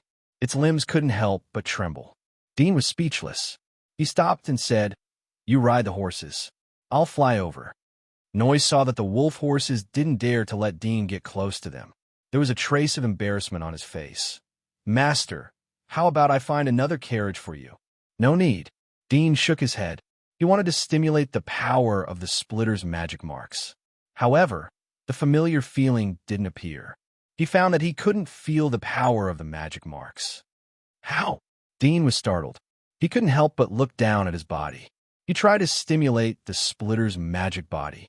There was no response. Dean was surprised. Was his magic marks removed? He couldn't help but want to see the situation inside his body. His vision changed. His clothes and epidermal fat layer were penetrated. He could see the internal organs and bones inside his body. He was startled for a moment, but his vision quickly returned to normal. The clairvoyance ability is still there. How come there is no response from the demonic body? Dean was relieved. However, he couldn't help but doubt. He recalled the feeling when he stimulated the clairvoyance ability. It seemed that it was the instinct of the body. He didn't use the power of the magic marks to pour into the pupils. Could it be? He seemed to be deep in thought, and his heart moved. Puff! The sound of cutting suddenly rang out, and there was also a wailing sound that stopped abruptly. Dean instinctively wanted to look behind him. His line of sight changed, and he saw the situation behind him. He entered the 360-degree field of vision of the magic eye. He saw that the clothes on his back were torn and the black wings were exposed. Because the wings were too sudden and the distance was too close, the wolf horse behind him was accidentally cut into several pieces. Noyce was also shocked. He was standing close to the wolf horse, so he was almost swept away. Fortunately, Dean was relieved. He naturally noticed that he almost hurt Noyce. He felt that the wings on his back were like an extension of his arms. He could control them freely. However, the wings seemed to be different from the past. He wanted to feel it carefully, but suddenly thought of something. He looked up and saw Barton, Mason, and their confidants looking at him in a daze. "You go first. I'll follow," Dean immediately ordered. Barton, Mason, and others recovered and looked at Dean. They didn't ask much and immediately called their confidants to ride the wolf horse. "Master, I'll go first." Noyce looked at Dadian. "Do you know the way?" "I know. Go." Dean smiled. Dean's expression calmed down after Noyce left. He slowly felt the wings on his back. At the same time, his mind turned. Soon his body was covered with black scales. In the blink of an eye, he entered the demon form. He was like a monster covered with swords. Even his pupils were strange. There was no shadow of a human in his eyes. The demonization was very thorough. Dean slightly raised his hand and waved the blades on his body. He inadvertently drew a trace on the ground. He was surprised to see his body. Splitter's body was very different from before. First of all, the demonization was more thorough. His face still had the outline of a human, but now it was covered by the black armor and sharp blades. It was impossible to distinguish his face. If he turned his body upside down, no one would think that it was his head. In addition, there was a dark golden interlayer at the joints of the demon form. It was a strange material. It was very hard and perfectly protected the flaws of the demon form. Moreover, the process of entering the devil body this time was different from past. In the past, he first stimulated the power of the devil marks, then stimulated the devil marks, and then combined it with the energy of the demon hunter tool to enter the devil body. But now he felt that as soon as he thought about it, there was power spreading out from his body, forming the body of the devil body. Then he felt a clear sense of touch from these bodies, and his nerves were closely connected, and he could control them freely. This feeling was as if the power of the magic marks had completely integrated with his body. He didn't need the magic marks as a medium anymore. In other words, his body had become a huge magic mark. Dean skillfully controlled the demon form. After a moment, he put away the demon form and only revealed the wings on his back. He flapped his wings and instantly flew hundreds of meters into the sky. He turned into a black line and flew straight into the distance. He didn't feel that he was flying fast, but the streets and houses under his feet were rapidly passing by. Even the strong wind was blowing in his face. He couldn't hear any other sounds. A few minutes later, he saw the wall of sighs. He immediately flew up and flew straight toward it. He rose thousands of meters into the sky and crossed the sighing wall. He went straight down and entered the sky above the outer wall. The familiar outer wall had the familiar structure. Commercial district, residential district, and slum district were divided into 3 areas. It seemed more crowded and small compared to the land of the inner wall. The outer wall only occupied 20% of the area of Sylvia. Dean landed in a secluded place in the commercial district. He landed smoothly and raised the dust on the ground. His wings folded, and he followed the smell to the front of a magnificent magistrate. It was a branch of the magistrate. There was a group of black ponies in front of the door. There were two people sitting on the back of the ponies. Both of them were surprised when they saw Dean. They quickly jumped off the wolf horse and trotted towards him. "Master, you have come. What about them?" "Lord Noyce and Lord Barton have gone in." Dean nodded. He didn't expect that their second stronghold would be the magistrate of the outer wall. It was a good place. Who would have thought that the dark believers were hiding under the magistrate that symbolized justice and holiness? One couldn't see the darkness in the brightest place because it was covered by the darkness. Dean's eyes flashed as he saw the hidden underground building under the magistrate. He also saw Noyce and Barton leading the team to find Sergei in the underground building. Sergei was still bald, but there were two more scars on his face. One of them crossed the bridge of his nose. He was meeting up with Noyce. "I thought that the king has returned, but I didn't expect him to leave." There was a trace of sadness in Dean's eyes as he looked at his old friends in the underground building. He thought that he would either die or return with glory. Who knew that he would end up in such a situation? Dean sighed and silently looked up. He didn't know when he could be like the clouds in the sky, free and unrestrained, no longer rushing around. It didn't take long for Noyce to come out with Sergei and a group of confidants. Sergei knew that Dean had come back. He also knew that Dean had been taken to the palace for experiments. He couldn't help but be surprised to see Dean alive. "Ha ha, I knew you wouldn't die so easily." Sergei laughed. "Ha ha." Noyce frowned. "What are you talking about?" Sergei patted his head. "I forgot about it. Master, please don't mind me." Dean waved his hand. "Let's go when we are ready." "Yes, master." Noyce respectfully nodded. He turned to greet the confidants behind him. The confidants carried out a lot of baggage from the magistrate. They were ready to leave at any time.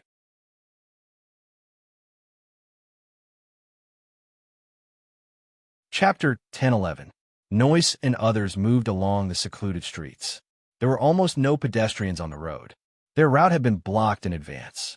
Noyce's forces were everywhere in the outer wall. It wasn't an exaggeration to say that he could cover the sky with one hand. After arriving at the Golden Fortress, Noyce let his confidant sound the signal flare in advance. A yellow smoke bomb immediately rose from the fortress. When the group arrived, the gate of the fortress was already opened. They were in the wilderness outside the Golden Fortress. There were weeds and ferocious beasts everywhere.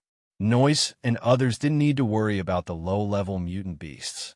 It didn't take long for them to arrive in front of the giant wall. Two teams of Holy Church's knights were standing at the Hunter's Passage under the giant wall. They saluted as Dean, Noyce, and others approached them. Then they opened the passage for hunters. Dean put away his wings and went into the passage as he saw that they were on his side. Noyce, Barton, and the others jumped off their wolf horses and led their own wolf horses into the forest. He strolled through the dark passage, and when he came out again, he was already outside the giant wall. The smell in the air seemed to be particularly different, with a fresh and bloody, murderous aura. "Master, we have a stronghold in Area Number 9. Do you want to stay there for a while?" Noyce asked Dean. Dean nodded. "Yes, you lead the way." Noyce sat on the wolf horse and took the lead. Barton and a group of confidants followed closely behind.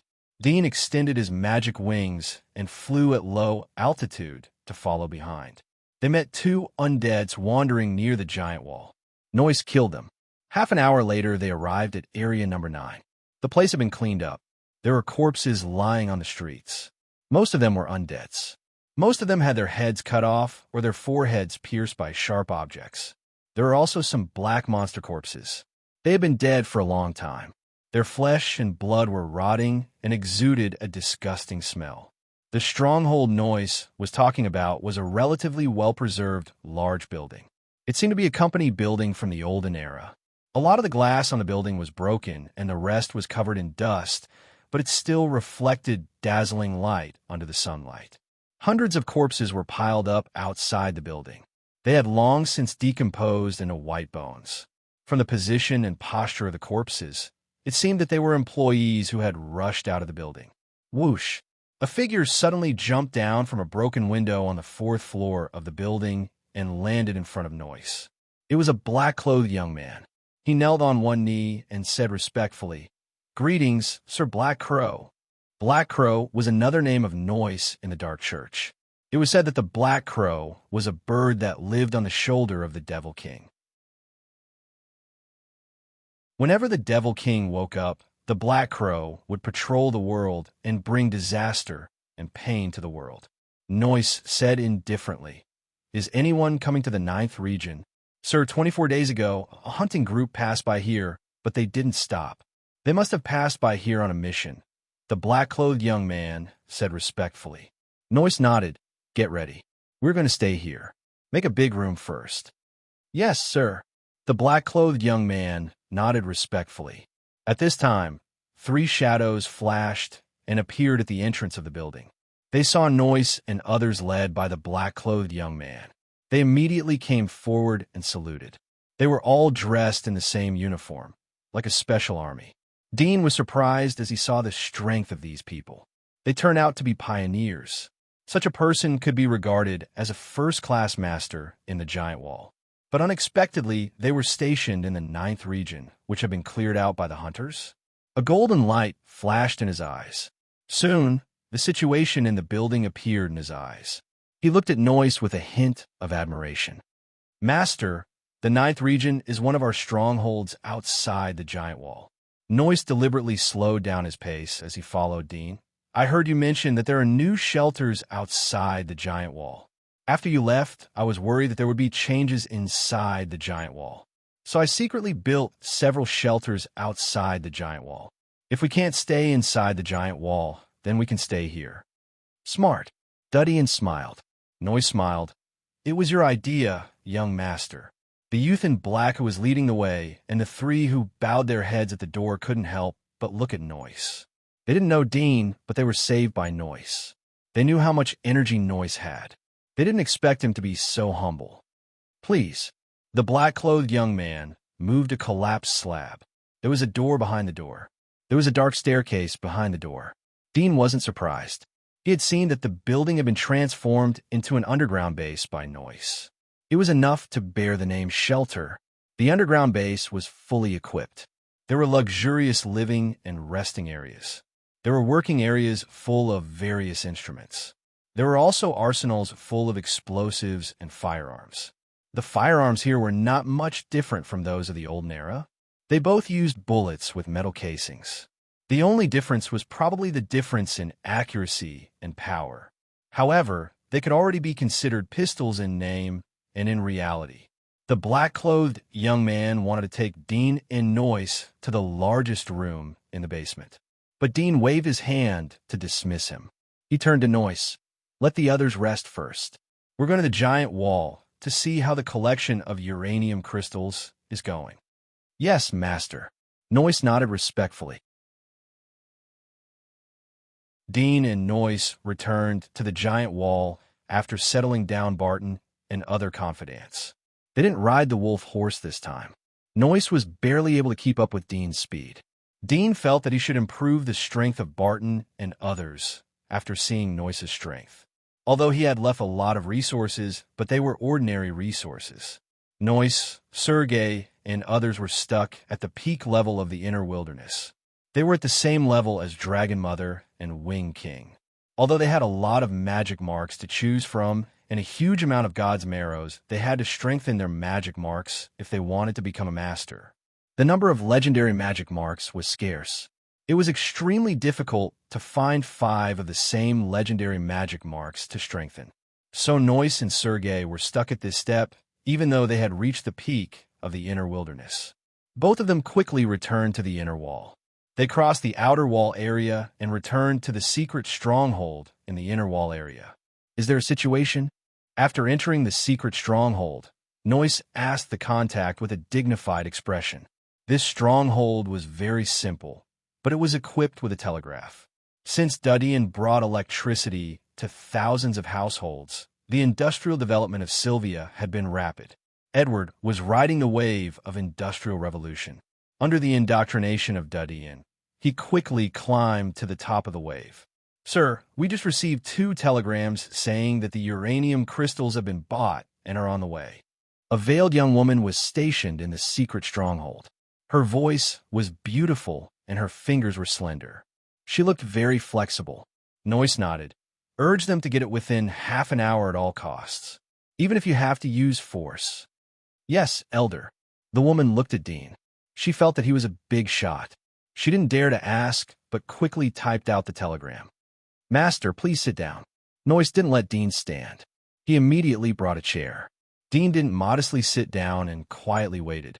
10 minutes later, 2 groups of men in black sneaked over. After exchanging a secret signal outside the secret base, they came in and took out 2 bags of uranium, or the size of a head. The uranium, or looked like a piece of greenstone. Dean frowned, but he remembered that Noyce had refining equipment in the shelter outside the giant wall. He put away the 2 pieces of uranium, or it didn't take long for several groups of people to arrive. They brought different amounts of uranium, ore, and refined uranium crystals. Dean saw that the amount was enough, so he immediately left. He didn't wait for the follow-up people. The sky was getting dark by the time he returned to the stronghold in the 9th region. It was autumn, so the sun would set at around 5 o'clock. Time was of the essence. Dean brought the uranium ore and crushed uranium crystals to the 2nd layer of the base. He ground the uranium ore, soaked it, and found a sharp knife to quickly separate the uranium from the surface.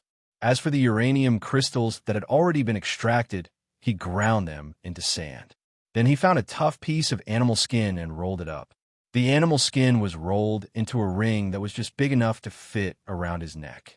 Dean collected enough uranium to fill the animal skin ring. He gave the rest of the uranium ore to Noyce and put in his backpack. Dean took a deep breath as he looked at the rough animal skin ring. He asked Noyce to bring a mirror. He sat in front of the mirror and took out a few scalpels to anesthetize his neck. He used the scalpels to cut the surface of his neck after he lost consciousness.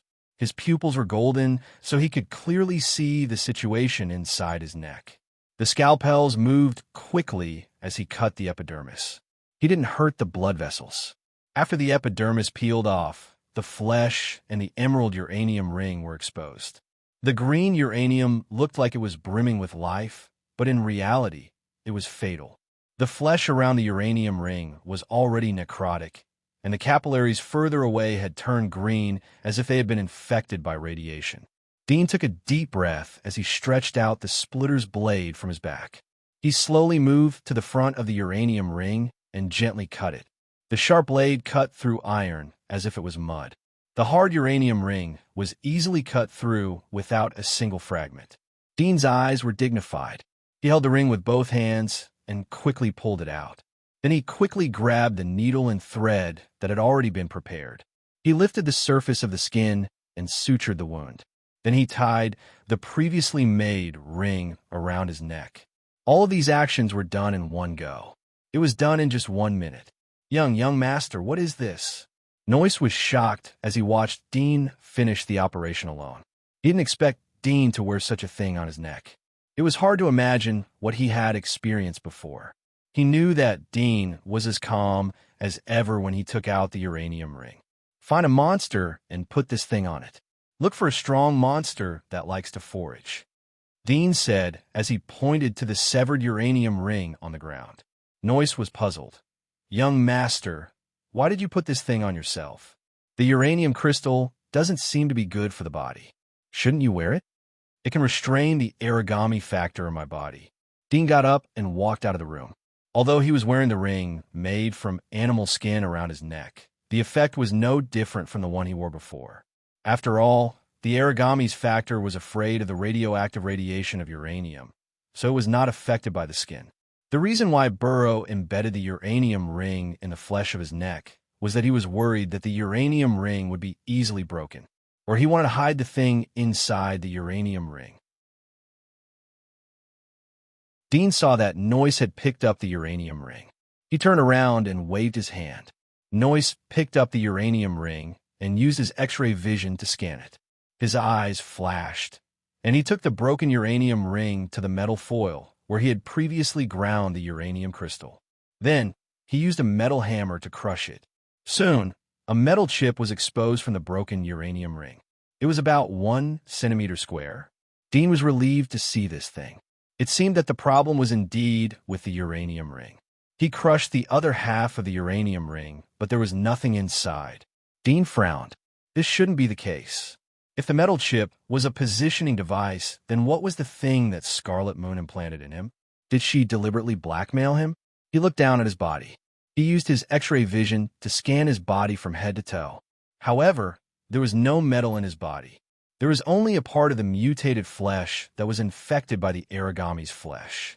He thought for a moment, but still couldn't think of a clue. He simply gave the metal chip to Noise. This is a positioning device. Find a monster and install it. Noise suddenly understood and immediately took the metal chip. Dean went back to the first floor of the base and asked Barton to call everyone to prepare for departure. Master, it's dark. Should we continue?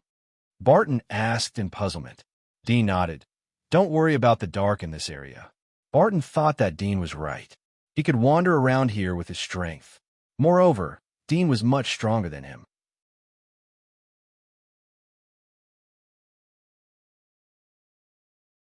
Chapter 10-12. Noise inserted the metal chip into a blood firefly that came out to look for food at night. The blood firefly was as big as a fist. Although it was a low-level monster, it had a wide range of activities. Blood fireflies were often accompanied by powerful monsters. The blood firefly used its own fluorescent light to attract other monsters. The powerful monsters were responsible for killing them. The leftovers were the source of food for the blood firefly to survive. After dealing with the positioning device, Dean took the team and headed towards the south. If there was a chance, Dean would like to see what kind of creatures the trolls were outside the southern border. Would there be another human empire there? The number of monsters along the way increased significantly after entering the wasteland. Noise, Barton, Sergei, and others didn't need to act. Although they were inner-level monsters, but their strength wasn't inferior to Wing King, Dragon Mother, and others. When Dean was the Wall Master, he looted the top-secret combat skills and many precious combat skills of the three families. Not only did he learn them, but he also taught them to Noise and the others. Compared to Wing King and Dragon Mother, they learned more complex and abundant skills. However, they had limited time to learn, so they couldn't reach the level of Dragon Mother and the others in a single aspect. Master, there's a black wasteland in front of us. It hasn't been developed. Noise looked at the map.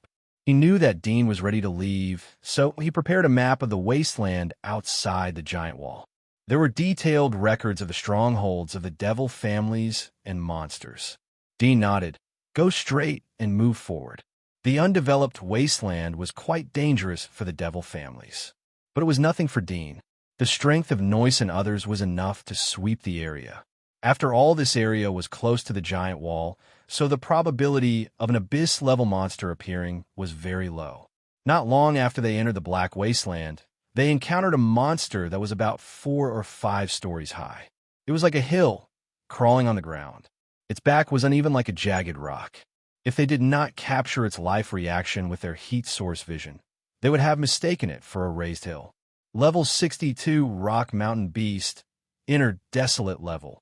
A woman wearing a black leather suit behind Noise sensed the monster and reported to Noise in a low voice. Noise narrowed his eyes as he listened. Rock Mountain Beast was famous for its terrifying defensive power. It was almost impossible to injure it in the same rank. Only Splitter, who is also famous for his extreme attacks, or Demonic Dragon of Dragon Clan, could defeat it. Dean flew over. He didn't give Noise and others a chance to practice, as it would be a waste of time. As if sensing his approach, Dean saw the Rock Mountain Beast move slightly, but soon it continued to crawl in the same place. He didn't know if it wanted to wait for him to approach and attack, or if it knew that the enemy was not easy to deal with, so it planned to deceive him. Dean lightly landed on the back of the Rock Mountain Beast. He felt the Rock Mountain Beast tremble slightly under his feet. He smiled, and a black blade suddenly extended from his spine. Whoosh! Like a black lightning, it quickly sank into the back of the Rock Mountain Beast and quickly extended to the bottom. Roar! A low growl sounded out, and it was mixed with pain. With a flash of black light, a 10-meter-long gash appeared behind him, and fresh blood blossomed from it. The Rock Mountain beast's body was cut in the middle, but it didn't die. It howled in pain as it struggled to climb up from the ground. However, it didn't crawl for a few steps before it fell down again. Dean waved to Noyce and others. "Hurry up and follow me." Noyce, Barton, and the others quickly chased after him. It was the first time for them to see Dean in action. They couldn't help but be shocked. This was an inner desolate level monster. How could it die like that? Although they had heard that Dean was very strong and had killed the ruler, but after all, it was only a rumor. They didn't see it with their own eyes. Who didn't know that the rumor was more exaggerated? They only knew that when Dean usurped the wall, Aristotle wasn't in the wall. But now it seemed that Dean's strength wasn't worse than Aristotle's. The Rock Mountain beast was still lying in a pool of blood as Noyce and others passed by. It didn't die immediately and couldn't move. It could only wait for other monsters to smell the blood and come over to eat it.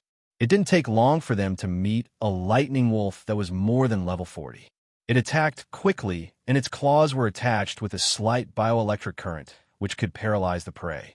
This time Dean didn't wait for Noyce and Sergei to take the lead. The two of them quickly surrounded and beheaded the mine wolf. At around 12 o'clock in the evening, Dean and the others finally left the Black Wasteland. Along the way, they killed hundreds of monsters, nearly half of which were pioneers.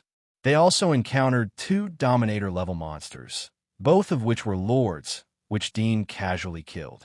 "We didn't meet any legendary monsters." Noyce smacked his lips. This was the first time he felt that the scenery outside the giant wall was so beautiful. Although they encountered a lot of monsters along the way, he felt unprecedentedly safe. Even his confidants weren't sacrificed. Instead, they harvested 4 rare named monsters. Of course, there were many ordinary named monsters and rare named monsters. However, his confidants were equipped with rare named monsters. Therefore, he didn't pick up the rare named soul worms and threw them away. Dean smiled. "We will meet them when we reach the abyss." Noyce bitterly smiled. "It's better not to meet them. It's too dangerous." Although he knew that Dean had the ability to kill legendary monsters, but their journey was long. It was best to avoid fighting.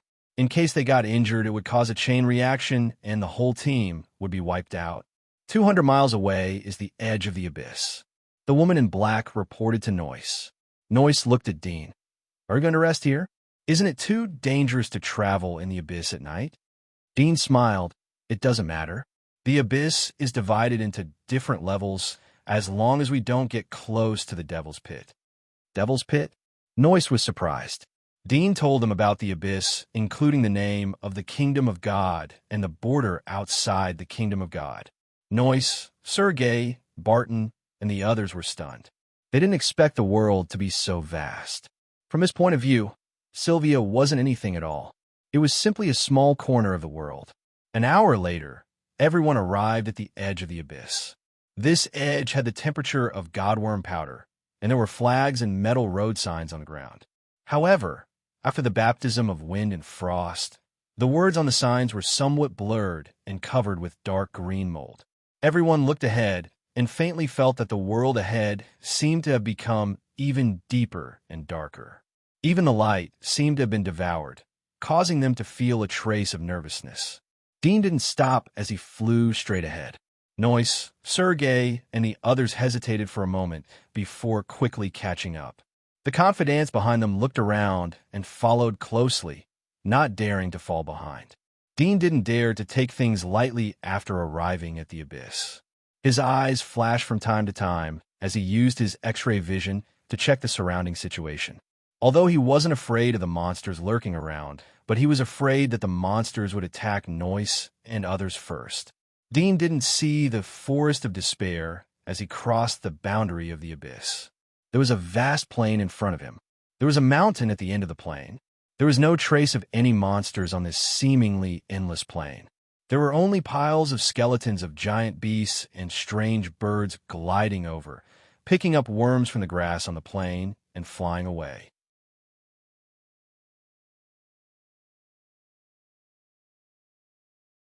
Chapter 10:13.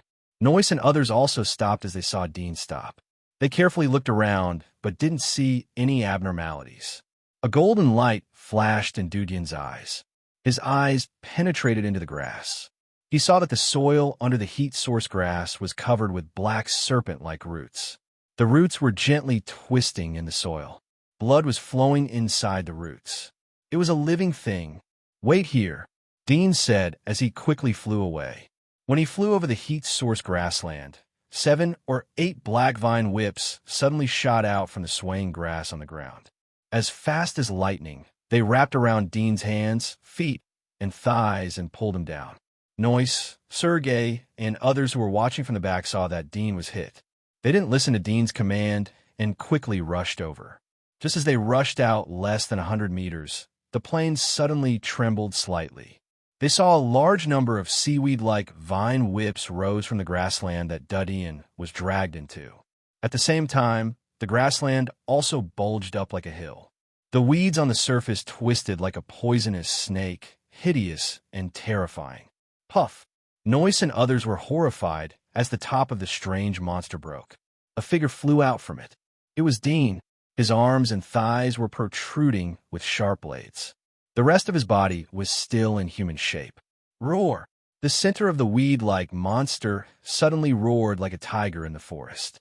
The next moment, the weed-like tentacles on its body quickly stretched straight and ejected like thousands of javelins, stabbing toward Dean. Dean looked down from the air and did not dodge. Suddenly, a long black tail covered with scales and sharp blades extended from his spine and swept horizontally. The scales on the long tail were all erect, like a row of dense blades. When the two collided, the sharp tentacles ejected by the grass monster were immediately cut off. Dark green blood flowed out of the wound, exuding a strange stench. Abyss level. Dean's eyes lit up. He didn't expect to meet a monster with a hunting level of more than 200. This vast plain was its territory. No wonder there weren't any grassland monsters living on it. Dean's body was covered with several meters long black spikes as he swooped down. The tentacles on top of the grass monster's head suddenly split open, revealing a sharp mouth. It was covered with layers of snow-white teeth as it tried to bite Dean. Whoosh! The long black tail behind Dean's spine was like a black ruler. It hit the cheek of the grass monster from the side. The scales on the long tail stood up and tore off a large piece of the monster's mouth. With the power of the long tail, his body spun in the air, and the steel-like feathers on his wings closed up. At first glance, they looked like 2 black blades. Like a propeller, he slashed at the grass monster. The grass monster let out a mournful roar, and its tentacles gathered together, turning into a sharp giant spear and a shield. While resisting Dean's attack, it was waiting for an opportunity to shoot at him. However, the sharpness of the wings was not inferior to Dean's long tail. As soon as it touched the giant spear, it was easily cut off. Hundreds of tentacles gathered on the thick shield, could not resist, and a huge hole was cut open. Dean's own rotational force was offset. Without waiting for his body to stop, his long tail suddenly pierced through the gap of the shield. It quickly extended and pierced straight into the mouth of the grass monster. The grass monster suddenly issued a harsh scream. Its tentacles trembled crazily and flapped indiscriminately. Its body quickly drilled into the ground, trying to escape. How could Dean let his prey run away? His whole body was demonized. Like a ferocious splitter, he rushed towards the grass monster. His sharp blades danced and quickly cut off the tentacles on the surface of the grass monster. The tissues in these wounds were completely filed and could not be healed. Blood kept flowing, but the severe pain made the grass monster escape faster. Dean was anxious. In his mind, he just wanted to throw a sharp blade to pierce the core of its brain.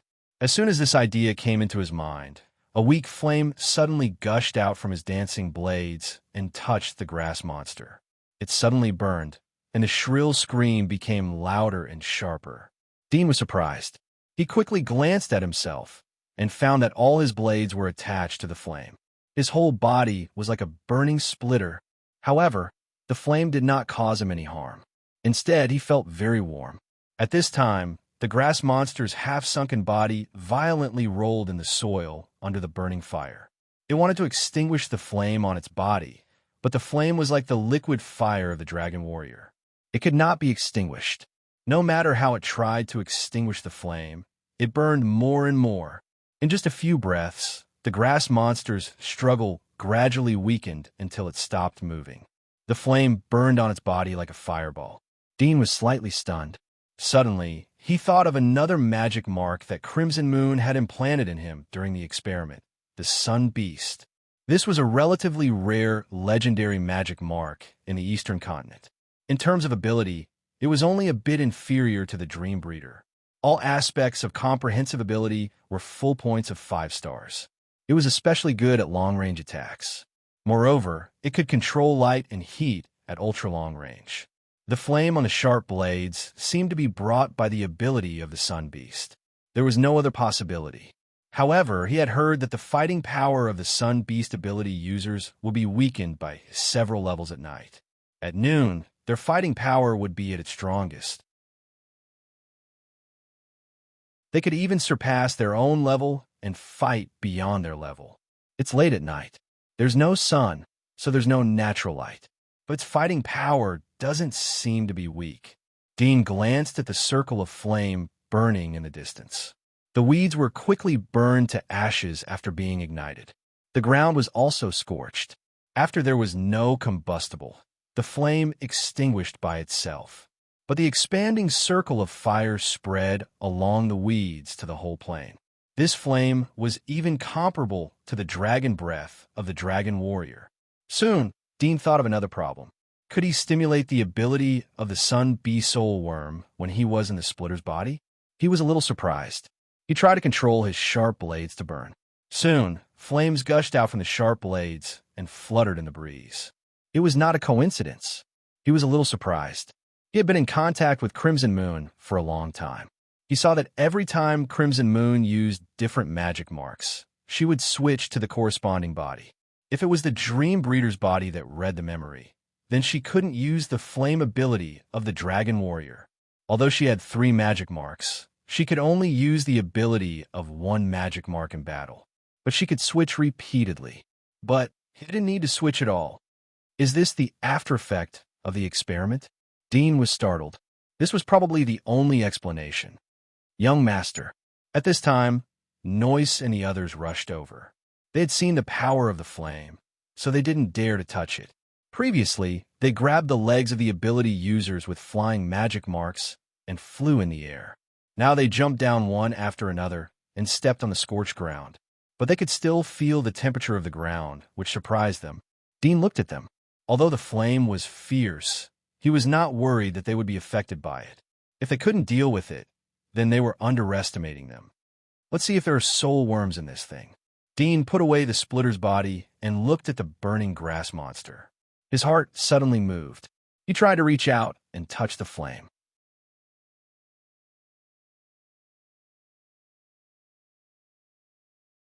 Chapter 10:14.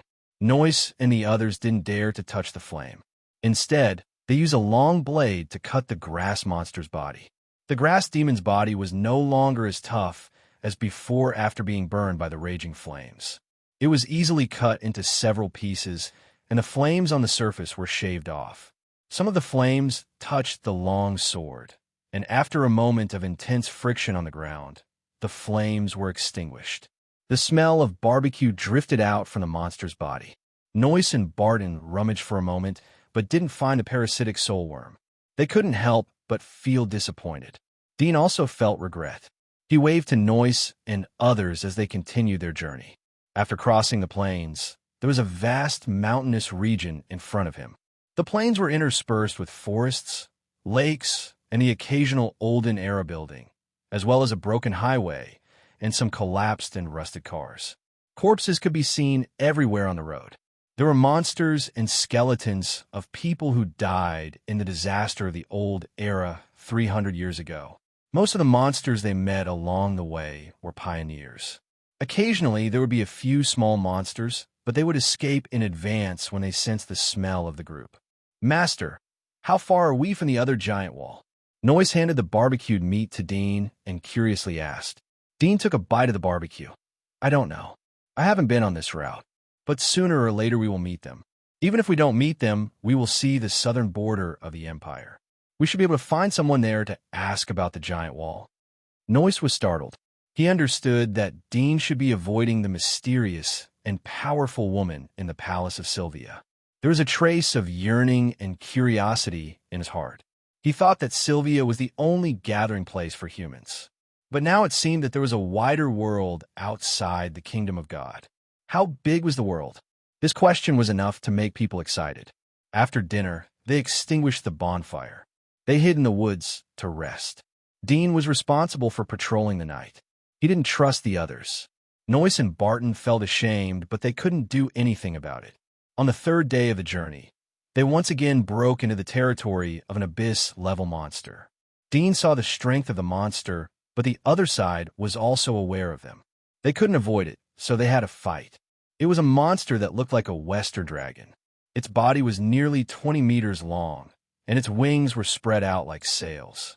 Its whole body was covered with black scales, and sharp thorns protruded from its back. There were 3 huge eyes on its oval belly.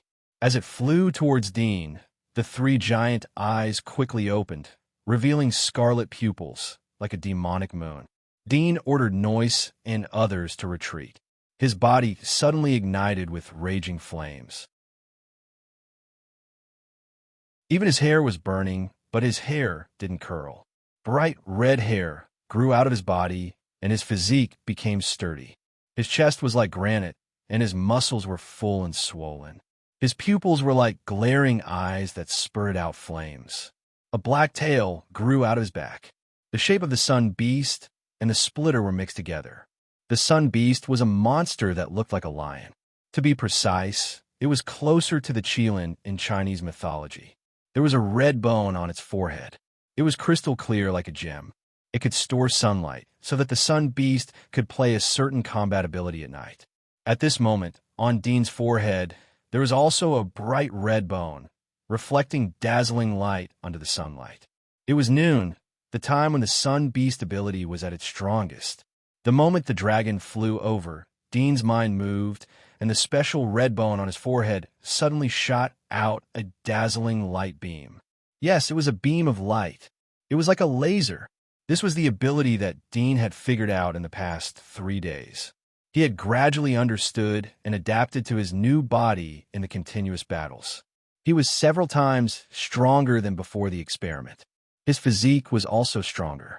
He felt that he should have the strength of the upper abyss, or even stronger. The beam of light reached the dragon's body. The beam of light reached the body of the green-scaled dragon in an instant. Unable to dodge, the green-scaled dragon felt the danger approaching. Its head instinctively tilted, but the beam of light had already arrived. Bang! The beam hit the left eye on its head. The eye socket burst open and blood flowed out. The tough scales were directly penetrated by the beam of light. The sharp pain made the dragon crazy. It flapped its wings and flew, stirring up a gust of wind. It raised its head and roared, rushing toward Dean at a faster speed. Dean aimed at the dragon's head. Light flashed on its forehead. Whoosh! The second beam of light shot out. The head of the green-scale dragon was hit. The light burned a fist-sized hole in its skull. Green smoke came out of the hole. The inside of the hole was scorched black. This strike caused the green-scale dragon to directly fall from the sky, crashing into the forest, smashing through a large number of trees. It crouched on the ground, roaring in pain. Suddenly, it raised its wings, hugging its upper body. Dean frowned slightly. A golden luster appeared in his pupils, like 2 groups of jumping golden flames. At this moment, the body structure of the cyan-scale dragon was completely seen by him. He also saw a weak spot in the gap between its wings. There were no bones there, only flesh and blood. Whoosh! The third beam of light flew out from his forehead and instantly penetrated the gap between the wings. After penetrating it, it shot straight into the right eye of the dragon behind the wings. The miserable howl of pain sounded again. The green-scale dragon loosened its wings, turned around, and ran away. A cold light flashed in Dean's eyes. The fourth beam of light converged on his forehead. He wanted to take advantage of the situation to pursue the dragon. However, a burst of dizziness came over him. At the same time, he felt a sharp pain in his chest. It was as if he was suffocating. His whole body couldn't help but tremble. He grunted, and the light that gathered on his forehead naturally dissipated, turning into heat energy that was stored in the special red bone on his forehead. He clenched his teeth, held his breath, and tightened his muscles, enduring the sudden pain. Not long after, the pain gradually subsided. When he raised his head, the green-scale dragon was only a tiny shadow left, and he could no longer catch up to it. Master, Noyce was always paying attention to Dean's situation. He rushed over as he saw Dean's abnormality. Dean slowly landed and put away the flames and the splitting devil's tail. He couldn't see that his face was as pale as paper. He took a deep breath and wiped the cold sweat on his forehead. "I'm fine." Noyce looked at him suspiciously. He couldn't hide the worry in his eyes. He knew that Dean's body had been severely damaged by the previous experiment. After all, there were sequelae. Dean's abnormal paws and extremely bad complexion could explain this. "Teacher, you don't have a heart. It's too dangerous to fight." Edward squeezed himself out of the crowd and said to Dudian, although he was studying the divine arts, his physique was at the pioneer level. His physique was almost the same as the other confidants around him, but in terms of combat ability, any one of them could easily kill him. Hearing Edward's words, Noyce, Barton, and the others nodded repeatedly. The others were dumbfounded. They suspected that there was something wrong with their ears. But looking at the expression of Noyce and others, it seemed that the situation was not fake. They couldn't help but feel strange. Dean didn't have a heart, but he was still alive. Moreover, he had such a powerful fighting strength. Dean's heart slightly moved. Golden light floated in his eyes. He looked down at his chest and saw that the place where his heart used to be, where many blood vessels and wounds converged to form a black-purple organ. It was the size of a peach and looked like a small heart. At this moment, it was beating and the blood in his body flowed back and out. The previous pain came from this black heart. Is it because I used too much strength? Can't bear the load? A thoughtful look appeared in Dean's eyes. Previously, he had used the Sun Beast's ability to project light rays, and each time, he would deal with the monsters in one strike. Today, he had used it 3 times in a row. The 4th time seemed to be his limit. It seems that I can't use too much strength in the future. Otherwise, the organ will be overwhelmed and explode.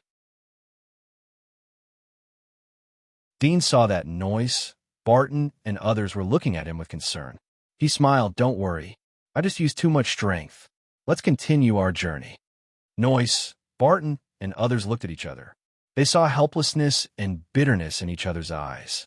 They wanted to stop Dean from taking risks, but they knew that it was unrealistic. They couldn't survive here without Dean. Although they knew that it was dangerous for Dean to continue to fight, they had to acquiesce. But this made them more eager for power. Dean didn't use his wings, but followed Noyce and others. From time to time, he used his X-ray vision to look at the surrounding environment. Although it was a burden on his body, but it didn't affect him. After traveling for more than 10 minutes, Dean felt that his body had gradually recovered a lot. His limbs no longer felt cold and weak. He heaved a sigh of relief and recalled the previous battle. He sighed with emotion in his heart. The ability of the Sun Beast Soul Worm was too exaggerated. It was even more terrifying than Splitter. Previously, the green-scale dragon had not even approached him and was almost killed by him. This kind of terrifying long-range attack was enough to make the enemy desperate. The magic mark that Crimson Moon chose for me is really a good match for me. Splitter is my strength in melee combat, and with his Sun Beast, I am basically invincible in range combat. The only thing I lack is defense and perception. However, if I can kill the enemy in advance, I won't need to defend. He felt that Crimson Moon gave him the Sun Beast Soul Worm because of his magic mark. The latter not only wanted to transform him into a god, but also a ferocious god of war. Suddenly feeling the unprecedented strength of his own body, Dean's originally indifferent heart couldn't help but become active again. He suddenly felt that his situation was not as bad as he had imagined before, and he could still be rescued. For example, If he could stabilize the black heart, would he be able to live forever? Or could he find a matching human heart to replace the black heart? Could he solve the hidden dangers in his body? In any case, Dean decided to understand his own situation first. Don't forget, he was also a scientist. As long as he had the resources, he was fully capable of performing an operation on himself. Felicia said that it would take about 3 months to travel from the God of War wall in the east to the Empire. It would take about a month to travel from Sylvia to the Empire. If I travel to the God of War wall in the south, it should take about 2 months. Dean estimated the time in his heart. The worst-case scenario was to directly rush to the God of War wall in the south and find a sentinel to interrogate for a map. Autumn. It was drizzling. The God of Burga wall was located in the south of the Empire, close to the 6th Devil Pit. At this moment, 5 silhouettes were standing at the edge of the 6th Devil Pit. 2 of them were holding a strange instrument in their hands. One of them was holding a metal box the size of a tape recorder. The box was connected to a cable, and the other end of the cable was tied to 2 trumpet-like objects. The last person was holding the 2 trumpet-like objects and was waving them around in the air. When he felt that he had felled enough, he put away the metal trumpet-like metal tools. At this time, another person grabbed the rotten mud from the ground and sealed it in a transparent test tube. Let's go inside and have a look. A middle-aged man wearing a black mask whispered. His mask was obviously not an ordinary dust mask. There was a sophisticated leakage net on it to prevent the parasitic worms that floated in the air from the devil pit. Just as they were about to move forward, the middle-aged man's body suddenly froze. He raised his hand and gestured for them to be quiet. At the same time, he looked at his wrist.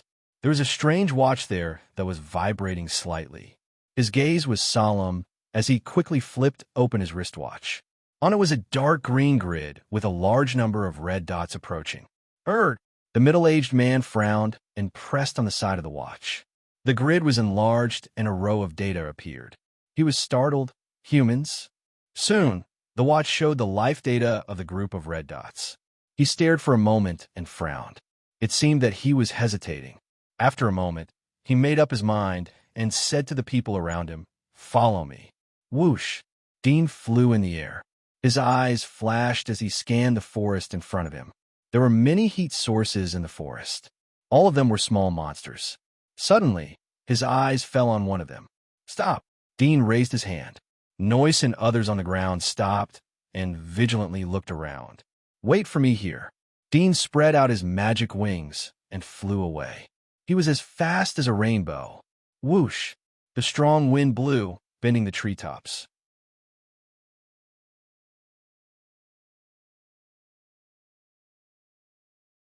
Chapter 10:15.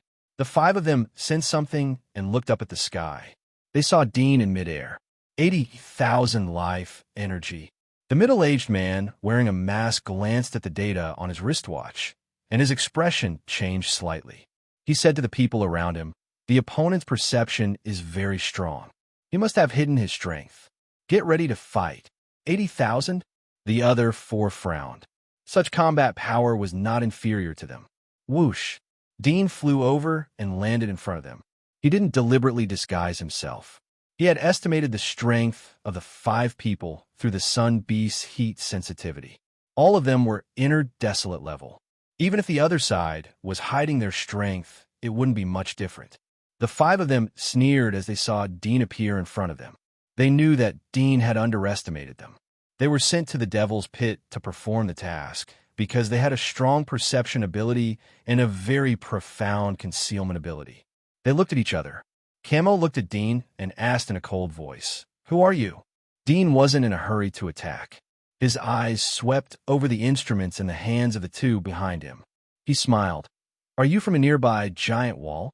Cassim was also looking at Dean. He frowned as he saw the exquisite armor on Dean's body. He felt that things had deviated from his expectations. He asked, "Are you someone from a giant wall? It seems that you are the residents of the giant wall." Dean said to himself. His face showed a smile. "Can you show me the way?" Karma's face turned gloomy as he saw that Dean ignored his words. He inadvertently put his hand behind his back and made a gesture to his companion. Are you an abyss walker? You too? Dean looked at him in surprise. The other party had guessed his strength, but still dared to show such a look. Most of them were masters of the same level. He thought that his ability to hide his life fluctuations was already very strong. He didn't expect to meet someone stronger than him. The four people behind Casamo's face changed as they noticed the wording of Dean's words. They quietly moved back. Their movements were very subtle as they pulled away from Casamo. Dean noticed their movements but didn't care. He had the confidence to deal with even if there were 5 abyss walkers. Moreover, his intuition told him that it was impossible for there to be 5 abyss walkers. He hadn't met any giant wall that could cultivate so many abysses. Are you the master of the wall? Casamo stared at Dean. Dean smiled. I used to be, but I'm not interested in being the master of the wall. You don't have to be nervous. I just want to find a place to rest. I'm not interested in ruling your giant wall. I hope you can lead the way. Casamo was angry as he heard Dean's tone. He wanted to laugh, but he held back. The giant wall doesn't welcome outsiders. I advise you to leave. Don't cause unnecessary fights. Dean frowned and sighed. So you don't intend to lead the way? Casamo pulled out the demon hunting dagger from his back, and it quickly melted into his body. His entire body demonized, and in the blink of an eye, he had turned into a giant lizard. However, unlike ordinary lizards, his body was not made of tough skin, but of scales. His arms had turned into sharp claws, and the nails were sharp and curved. Once he grabbed an enemy, he could easily tear off a piece of skin. In addition, the scales on his body were brightly colored, as if they were highly toxic. Under the sunlight, they gave off a mystical glow. His amber eyes stared at Dean. His body exuded a murderous aura. Sure enough, it's the abyss. Dean felt the exuberant heat in his body. Sure enough, it's the abyss. Dean felt the exuberant heat in his body. He glanced at the 4 people behind him who had moved far away as if they were afraid of being affected by the battle. The other side obviously wasn't blindly arrogant and let one person fight. They knew that they couldn't intervene in the battle of the abyss level. It seemed that the other side only had one abyss, and it was a lower abyss. Dean didn't try to persuade Casamo again. His body was covered in flames, and a special red bone appeared on his forehead. Casamo saw that Dean was also using the demon's body. He was about to launch a surprise attack when his companion behind him exclaimed. Casamo's heart skipped a beat. He instinctively glanced at the companion behind him. He saw the youth holding his watch. The youth trembled as he said, 940,000 life energy. 1 million. The 3 people next to him heard the youth's words. They were dumbfounded when they saw the data displayed on the watch. Huh? Dean also heard their conversation and saw their shocked look. He was puzzled, but he didn't stop. His forehead flashed, and a beam of light suddenly shot out. Casamo was confused by his companion's words. He even had the urge to take back the watch. Millions of life energy? How was it possible? Just as his thoughts were diverted, he suddenly felt a sense of danger. The scales on his body stood up, and his heart thumped wildly. He felt as if his heart had been pierced by a cold arrow.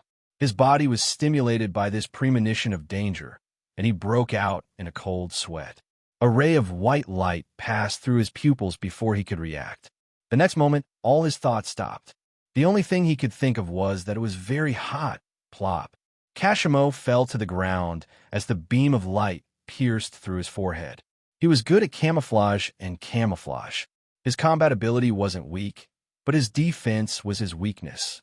He couldn't be compared to the Greenscale Dragon. Even the hardest skull couldn't resist Dean's solar rays. It was a one-hit kill. The 4 people at the back were scared out of their wits. Their mouths were wide open, and after being stunned for a second, they suddenly came to their senses and quickly fled in all directions. Whoosh, whoosh, whoosh. 3 beams of light shot out from Dean's forehead. The special red bone was like a gem. The edges were diamond-shaped. It could shoot beams in different directions at the same time. 3 beams of light flew out, and pierced through the heads of the 3 people who were about to escape. In the blink of an eye, there were 3 more corpses on the ground. Sure enough, the density of the light can be adjusted. Dean's eyes flashed. He had become more and more proficient in the use of solar rays. He had compressed the density of the solar rays to maximize the destructive power. He could only shoot 4 beams to reach the limit of his body. But if the density of the rays was adjusted to a lower level, then the number of rays could increase, but the corresponding destructive power would decrease. However, to deal with these people, even the solar rays, which had been reduced by 2 levels, could still kill them. Dean floated down and landed in front of the youth. He glanced at the watch in the youth's hand. He raised his hand and picked it up. The youth was like a sculpture as he let Dean take it. His body was stiff, and he didn't dare to move. Dean glanced at the watch and saw a virtual projection of himself. There was a string of numbers next to the projection. Heartbeat rate, thermal response, bone hardness, and so on. There seemed to be a series of comprehensive data below the data. At the moment, the data was fluctuating rapidly. It was more than 2 million. Can this thing detect my strength? Dean was a little surprised. He had made a biological detector that could automatically sense life, but it could only sense the strength of the biological thermal response. Thermal response may not necessarily represent strength, but this wristwatch instrument was obviously much more advanced than the biological detector. Through the collected comprehensive data, a comprehensive score was obtained to assess the strength of the enemy. The technology contained in this small thing was very advanced. "Elder, don't kill me." The youth hurriedly knelt down as if awakened from a dream. He looked at Dean in fear. He wanted to show the humblest gesture to beg for mercy.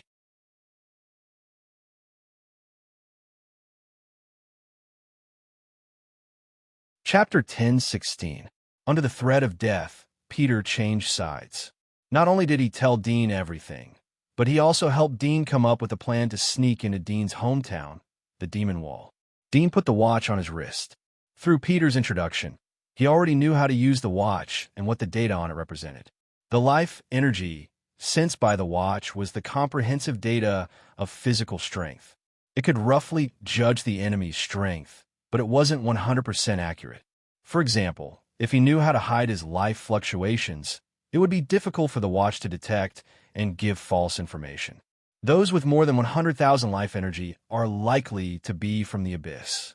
Those with more than 500,000 life energy are the Wall Lords of Balga. They are able to suppress many masters of the Abyss. It seems that I should have the strength of the Upper Abyss, or even stronger. Dean had a clearer understanding of his own strength through the information given by Peter.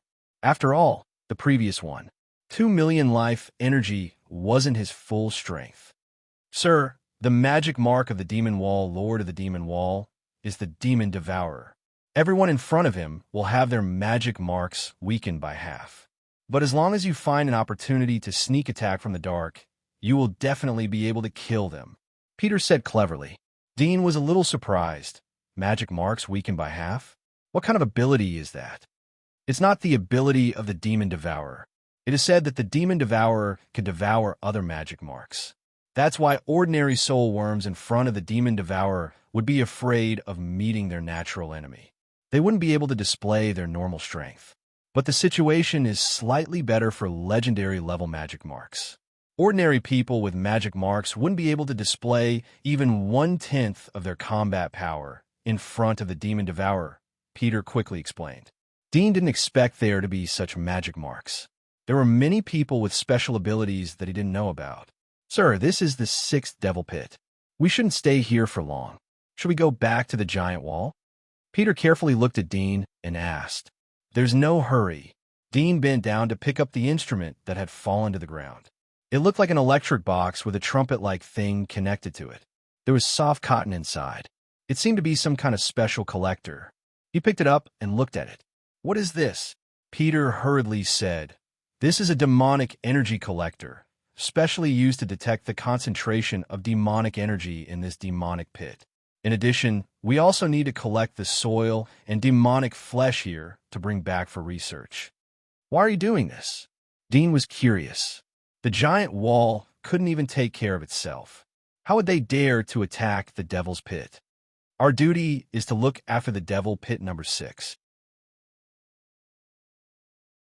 We have to report to the Empire if there is any abnormality. That's why we come here every month to collect the demonic energy. Peter's face was full of enthusiasm. He wanted Dean to feel his sincerity. Dean raised his eyebrows. No wonder the giant wall of Balga was able to create such a thing. It turned out that the giant wall had a special task. It was estimated that the connection between the giant wall and the Empire was far more convenient than the other giant walls. Even the Empire could get a lot of technology and knowledge from the Empire. Including resources, they also got certain rewards. Follow me. Dean threw the magic collector to him and rummaged through the rest of the corpses. He didn't find anything valuable, so he turned around and went back the way he came. Peter followed obediently behind with the magic aura collector in his arms. He did not try to escape. After a moment, Dean returned to Noyce and others. He said to Peter, "Lead the way to Balga." "Yes, Elder." Peter nodded respectfully and turned to lead the way. Noyce, Barton, and others were shocked when they saw Dean come back with a person. But they quickly reacted. There was a look of surprise in their eyes. It meant that there was a giant wall nearby. Moreover, the name that Dean said was obviously a place name. Noyce and others have long been looking forward to meeting other giant walls. They immediately followed Peter. Their hearts were full of expectations. Elder Kashama had us send out an early warning signal, and it has been sent back to the giant wall. It is estimated that the giant wall will be on alert when we return, so we can only sneak in. Peter took the opportunity to talk to Dudian as he led the way over a hill. Dean raised his eyebrows. He didn't expect these people to do such a thing under his nose. He glanced at Peter. The latter even mentioned this matter. It was obvious that he had completely switched sides. He nodded. "Yes, you won't die as long as nothing happens to me." Peter was excited as he got Dean's promise. He knew that Dean would disdain to break his promise. "Thank you, Elder. I will do my best to help you. Tell me about the situation inside the giant wall and the number of Abyss-level masters," Dean said. Peter nodded. He was going to tell Dean even if Dean didn't ask. He knew that as long as Dean entered Paul's territory, he would be punished even if Dean died unless he set up a trap to kill Dean. However, such an opportunity was obviously unlikely to exist. Moreover, he could see that Dean's strength was far from an ordinary abyssal ability. He had completely knelt down in front of Dean when he killed Kashmo. His intuition told him that Dean's thigh was likely to be thicker than the Wall Lord's thigh. Of course, he had to hold on to Dean tightly. His intuition told him that Dean's thigh was probably thicker than that of the Wall Lord, so of course he had to hold on tight. In addition to Cassimo, there are 8 lords inside the giant wall who are stronger than Cassimo. Each lord has a deputy who is at the same level as Cassimo. Cassimo is Lord Hong Lien's deputy. This time it's Lord Hong Lien's turn to explore the 6th Devil Pit. Peter couldn't help but pause. He wanted to say that who knew that Cassimo would be so unlucky and arrogant to bring them to meet Dean. Otherwise, he wouldn't have died. After all, the deputies of the 8 lords rarely met with mishaps when they explored the Devil Pit. So there are 16 Abyss-level masters and the Wall Lord? Dean's eyes flashed with a trace of surprise. A mere giant wall had so many Abyss-level masters. In contrast, Sylvia didn't have a single ruler besides the Wall Lord. The gap was a bit too big. There are 3 Abyss-level masters under the Wall Lord. Their strength is on the same level as the 8 lords, Peter quickly said. Dean smiled wryly. It seemed that he had encountered an extraordinary giant wall. No wonder the Empire had arranged for him to guard the Devil Pit. There should be similar giant walls around the other Devil Pits, and the strength of the Abyss-level masters should be similar. Elder doesn't have to worry. With your strength, you have the opportunity to rule this place. Peter saw Dean's helpless smile and was worried that Dean would retreat. If that was the case, then Dean wouldn't mind killing him. He quickly said, "Elder, you were able to easily kill Cassimo. You should be stronger than the 8 lords. Even the Wall Lord might not be your opponent. Although there are many of them, the strong aren't afraid of human wave tactics. Moreover, we are in the dark while they are in the light. We can completely break them one by one. Dean glanced at him. He didn't want to retreat, but felt that things were a bit troublesome. But Peter was very clever and flexible. Dean smiled and said, "What's your plan? Let's hear it." Peter was surprised to see that Dean was still smiling. He didn't know if his words gave Dean confidence or if Dean had hidden cards. He thought for a moment and whispered, "Elder, I know the residents of the Eight Lords. We can take them out and kill them one by one. When the others are aware of it, they will be on high alert. But we are in the dark. Even if they are on high alert, it will be useless. After a long time, they will slowly reveal flaws."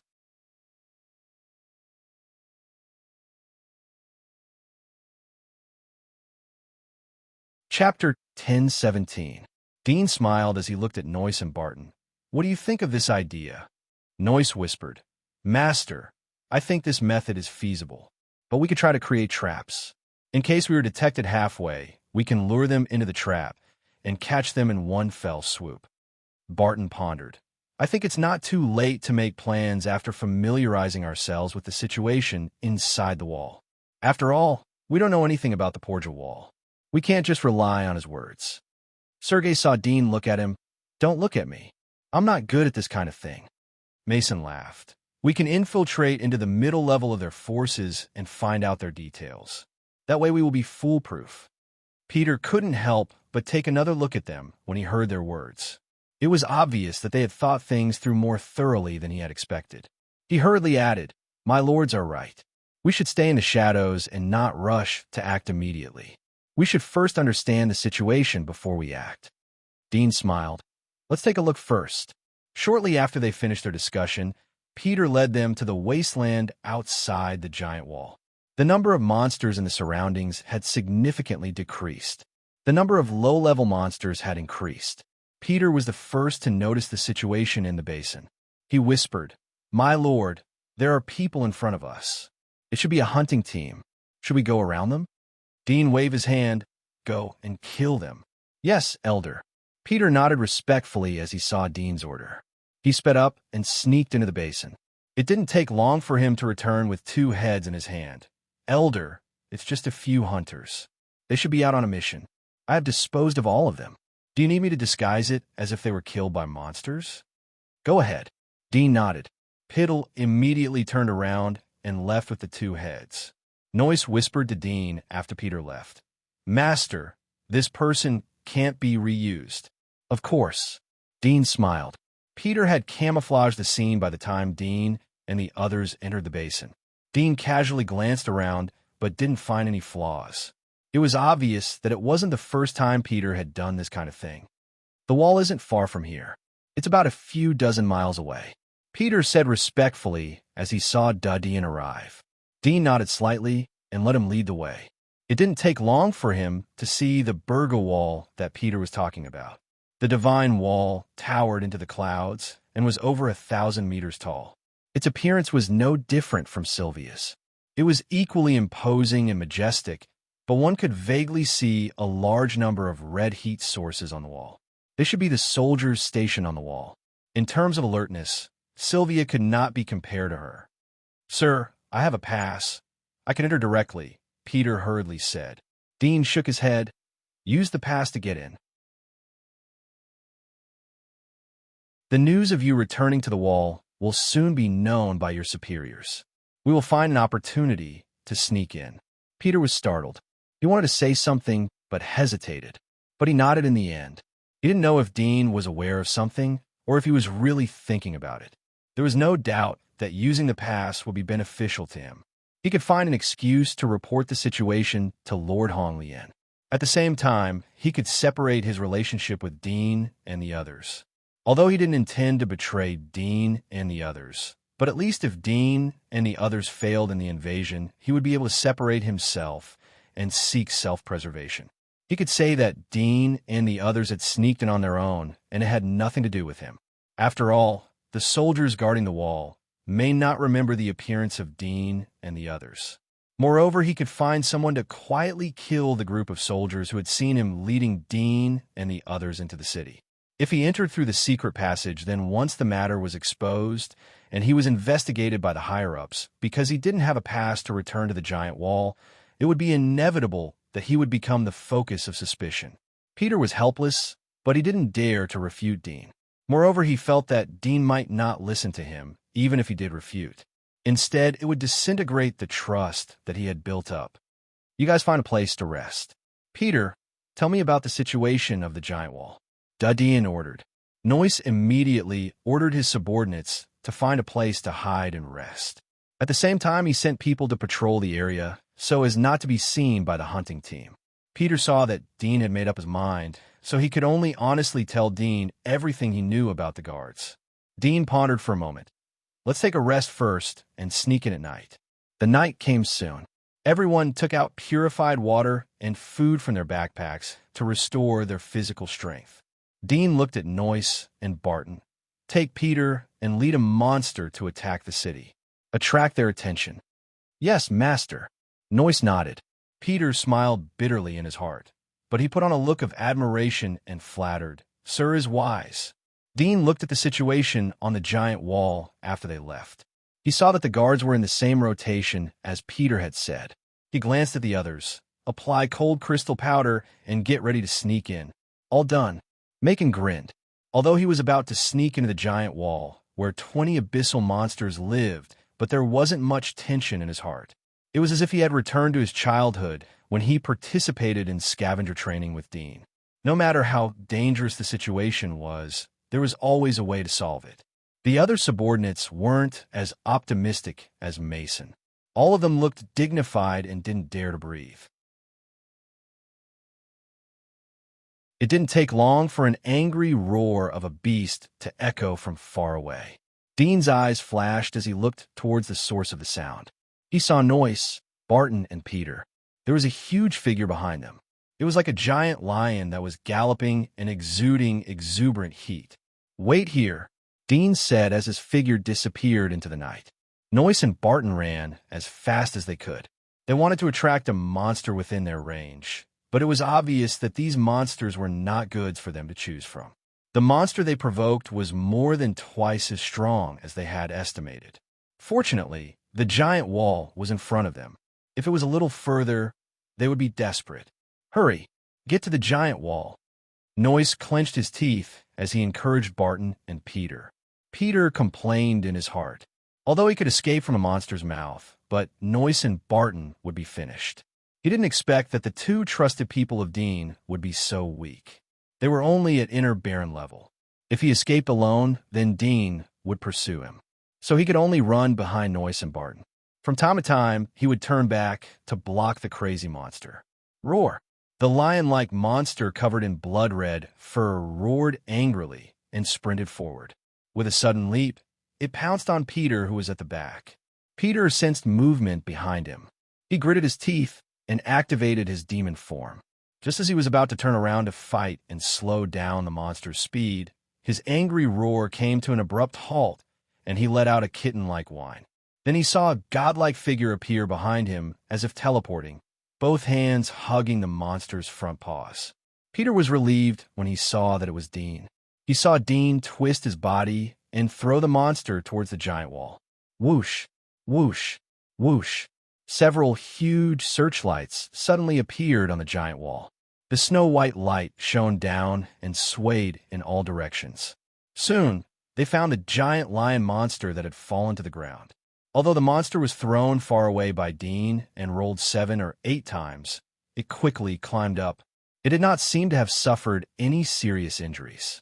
When it was illuminated by the searchlight, it immediately roared in the direction of the source of the light. Whoosh, whoosh. Noyce and Barton didn't wait for Dean to speak. They quickly turned around and ran to Dean's side. Dean grabbed them and shouted to Peter, "Retreat!" His figure flashed and disappeared into the darkness of the night with Noyce and Barton. Peter saw that he didn't get the same treatment. His mouth was bitter, but he didn't complain as he ran away in a hurry. At this time, the guards on the giant wall had been alerted by the giant lion monster, only to see a row of giant crossbows suddenly ejected from the giant wall, using the inertia of the momentum of the fall like lightning. However, the giant wall was thousands of meters high. Although the giant crossbow bolts were fast, their accuracy was off by a large margin. They shot around the giant lion monster, and their accuracy was skewed by more than 10 meters. Nevertheless, the lion monster was enraged and kept roaring at the giant wall. On the other side, Dean took Noyce and Barton back to the gathering place. He waited for Peter to catch up with him. He took the lead and quickly came to a passage under the giant wall. With his supervision, Dean saw 4 guards stationed in front of the passage under the wall, all of whom were pioneers. At this moment, they were stretching their heads to look in the direction of the beast's roar. They did not pay attention to the situation in front of them. In addition, the guards on the top of the giant wall had moved to the rightmost position of their patrol line. Although they were still on the patrol line, they obviously deviated from the center position. When the distance was close to 5 miles, Dean sped up and rushed out like a black light. There were no weeds outside the giant wall, so it wouldn't affect the vision of the guards. He could only sprint ahead. Suddenly, one of the guards seemed to notice something. He raised his wrist, and his face changed. Someone is approaching. As soon as he finished his words, he saw a black lightning rushing towards him. His pupils shrank. Whoosh! A ray shot out from Dean's forehead and pierced through the guard who was about to call for help. The other 3 guards reacted. They panicked when they saw Dean's speed. It was too fast. It felt like a head-on collision with a giant beast. The next moment, they would be trampled to pieces. Fortunately, they were well-trained and immediately called for help after being stunned for a second. Whoosh! Another ray flew out and pierced through the forehead of the guard who was the first to react and call for help. At the same time, Dean's body was very close to them. The strong wind almost overturned the 2 guards. Dean used his other hand to pinch the neck of one of them. He used his other hand to pinch the neck of the other person. The other person's voice was extinguished. The one who was pinched by Dean was a woman. Her skin was white and she looked very pretty. Her eyes were wide open and her face was full of horror. Dean looked at her indifferently and knocked her out with his palm. Dean took out a small metal bottle from his pocket and opened the cap. He poured a drop of black blood into the mouth of the unconscious woman. Then he opened the passage and saw Noyce, Peter, and others quietly come over. Their bodies were covered with cold crystal powder, so they weren't noticed by anyone. Dean glanced at the wristwatch on the wrist of the first person he killed. This wristwatch was a bit similar to the one he robbed, but seemed to be much simpler.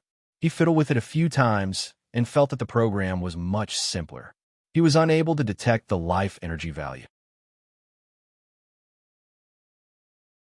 At this time, Noyce and the others had already arrived and quickly entered the passage.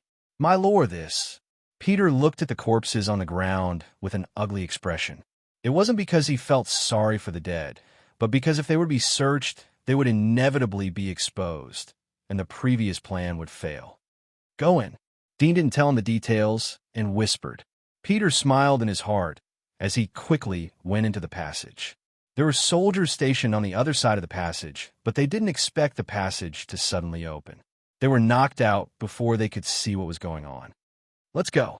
Dean led the way into the vast wilderness of the giant wall. Noyce, Peter, and the others followed closely behind, disappearing into the wilderness in the blink of an eye.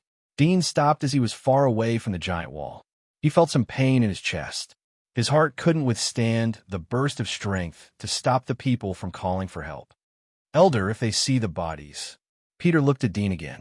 There was some complaint in his heart, but he didn't dare to say it out loud. Dean waved his hand. Don't worry.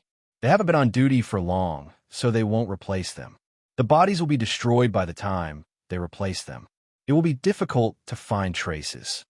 Peter was slightly taken aback and asked doubtfully, Did you set those corpses on fire? Dean glanced at him. Wasn't igniting the bodies the same as telling others that it was man-made? He turned to look at the giant wall in the distance. The movement there seemed to have calmed down. The giant lion monster should have been killed or scared away. The undead blood he poured into the woman's mouth should have played a role at this time. When the guards changed shifts tomorrow morning, it was estimated that the corpses and the unconscious man would have been eaten by the woman. Although it was a bit strange that the woman was accidentally infected as an undead, the death of a few guards was a small matter. Generally, it would not alarm the higher-ups. As for the guards stationed inside the giant wall, they didn't know what happened. Even if someone reported, but there was no evidence, they wouldn't be able to find out anything. Let's find a place to rest. Dean didn't stay any longer as he looked at Peter. Find a way to get a legal identity for all of us as soon as possible. Remember that you're also smuggled in. Peter's heart skipped a beat, and he smiled bitterly in his heart. But he put on a respectful expression and said, "My lord, I have long decided to live and die with you. We are on the same boat, and I will never betray you. Lead the way." Dean waved his hand. You're tuning in to the Warrior Lore YouTube channel. Don't forget to subscribe and join us on this journey to catch the most captivating stories.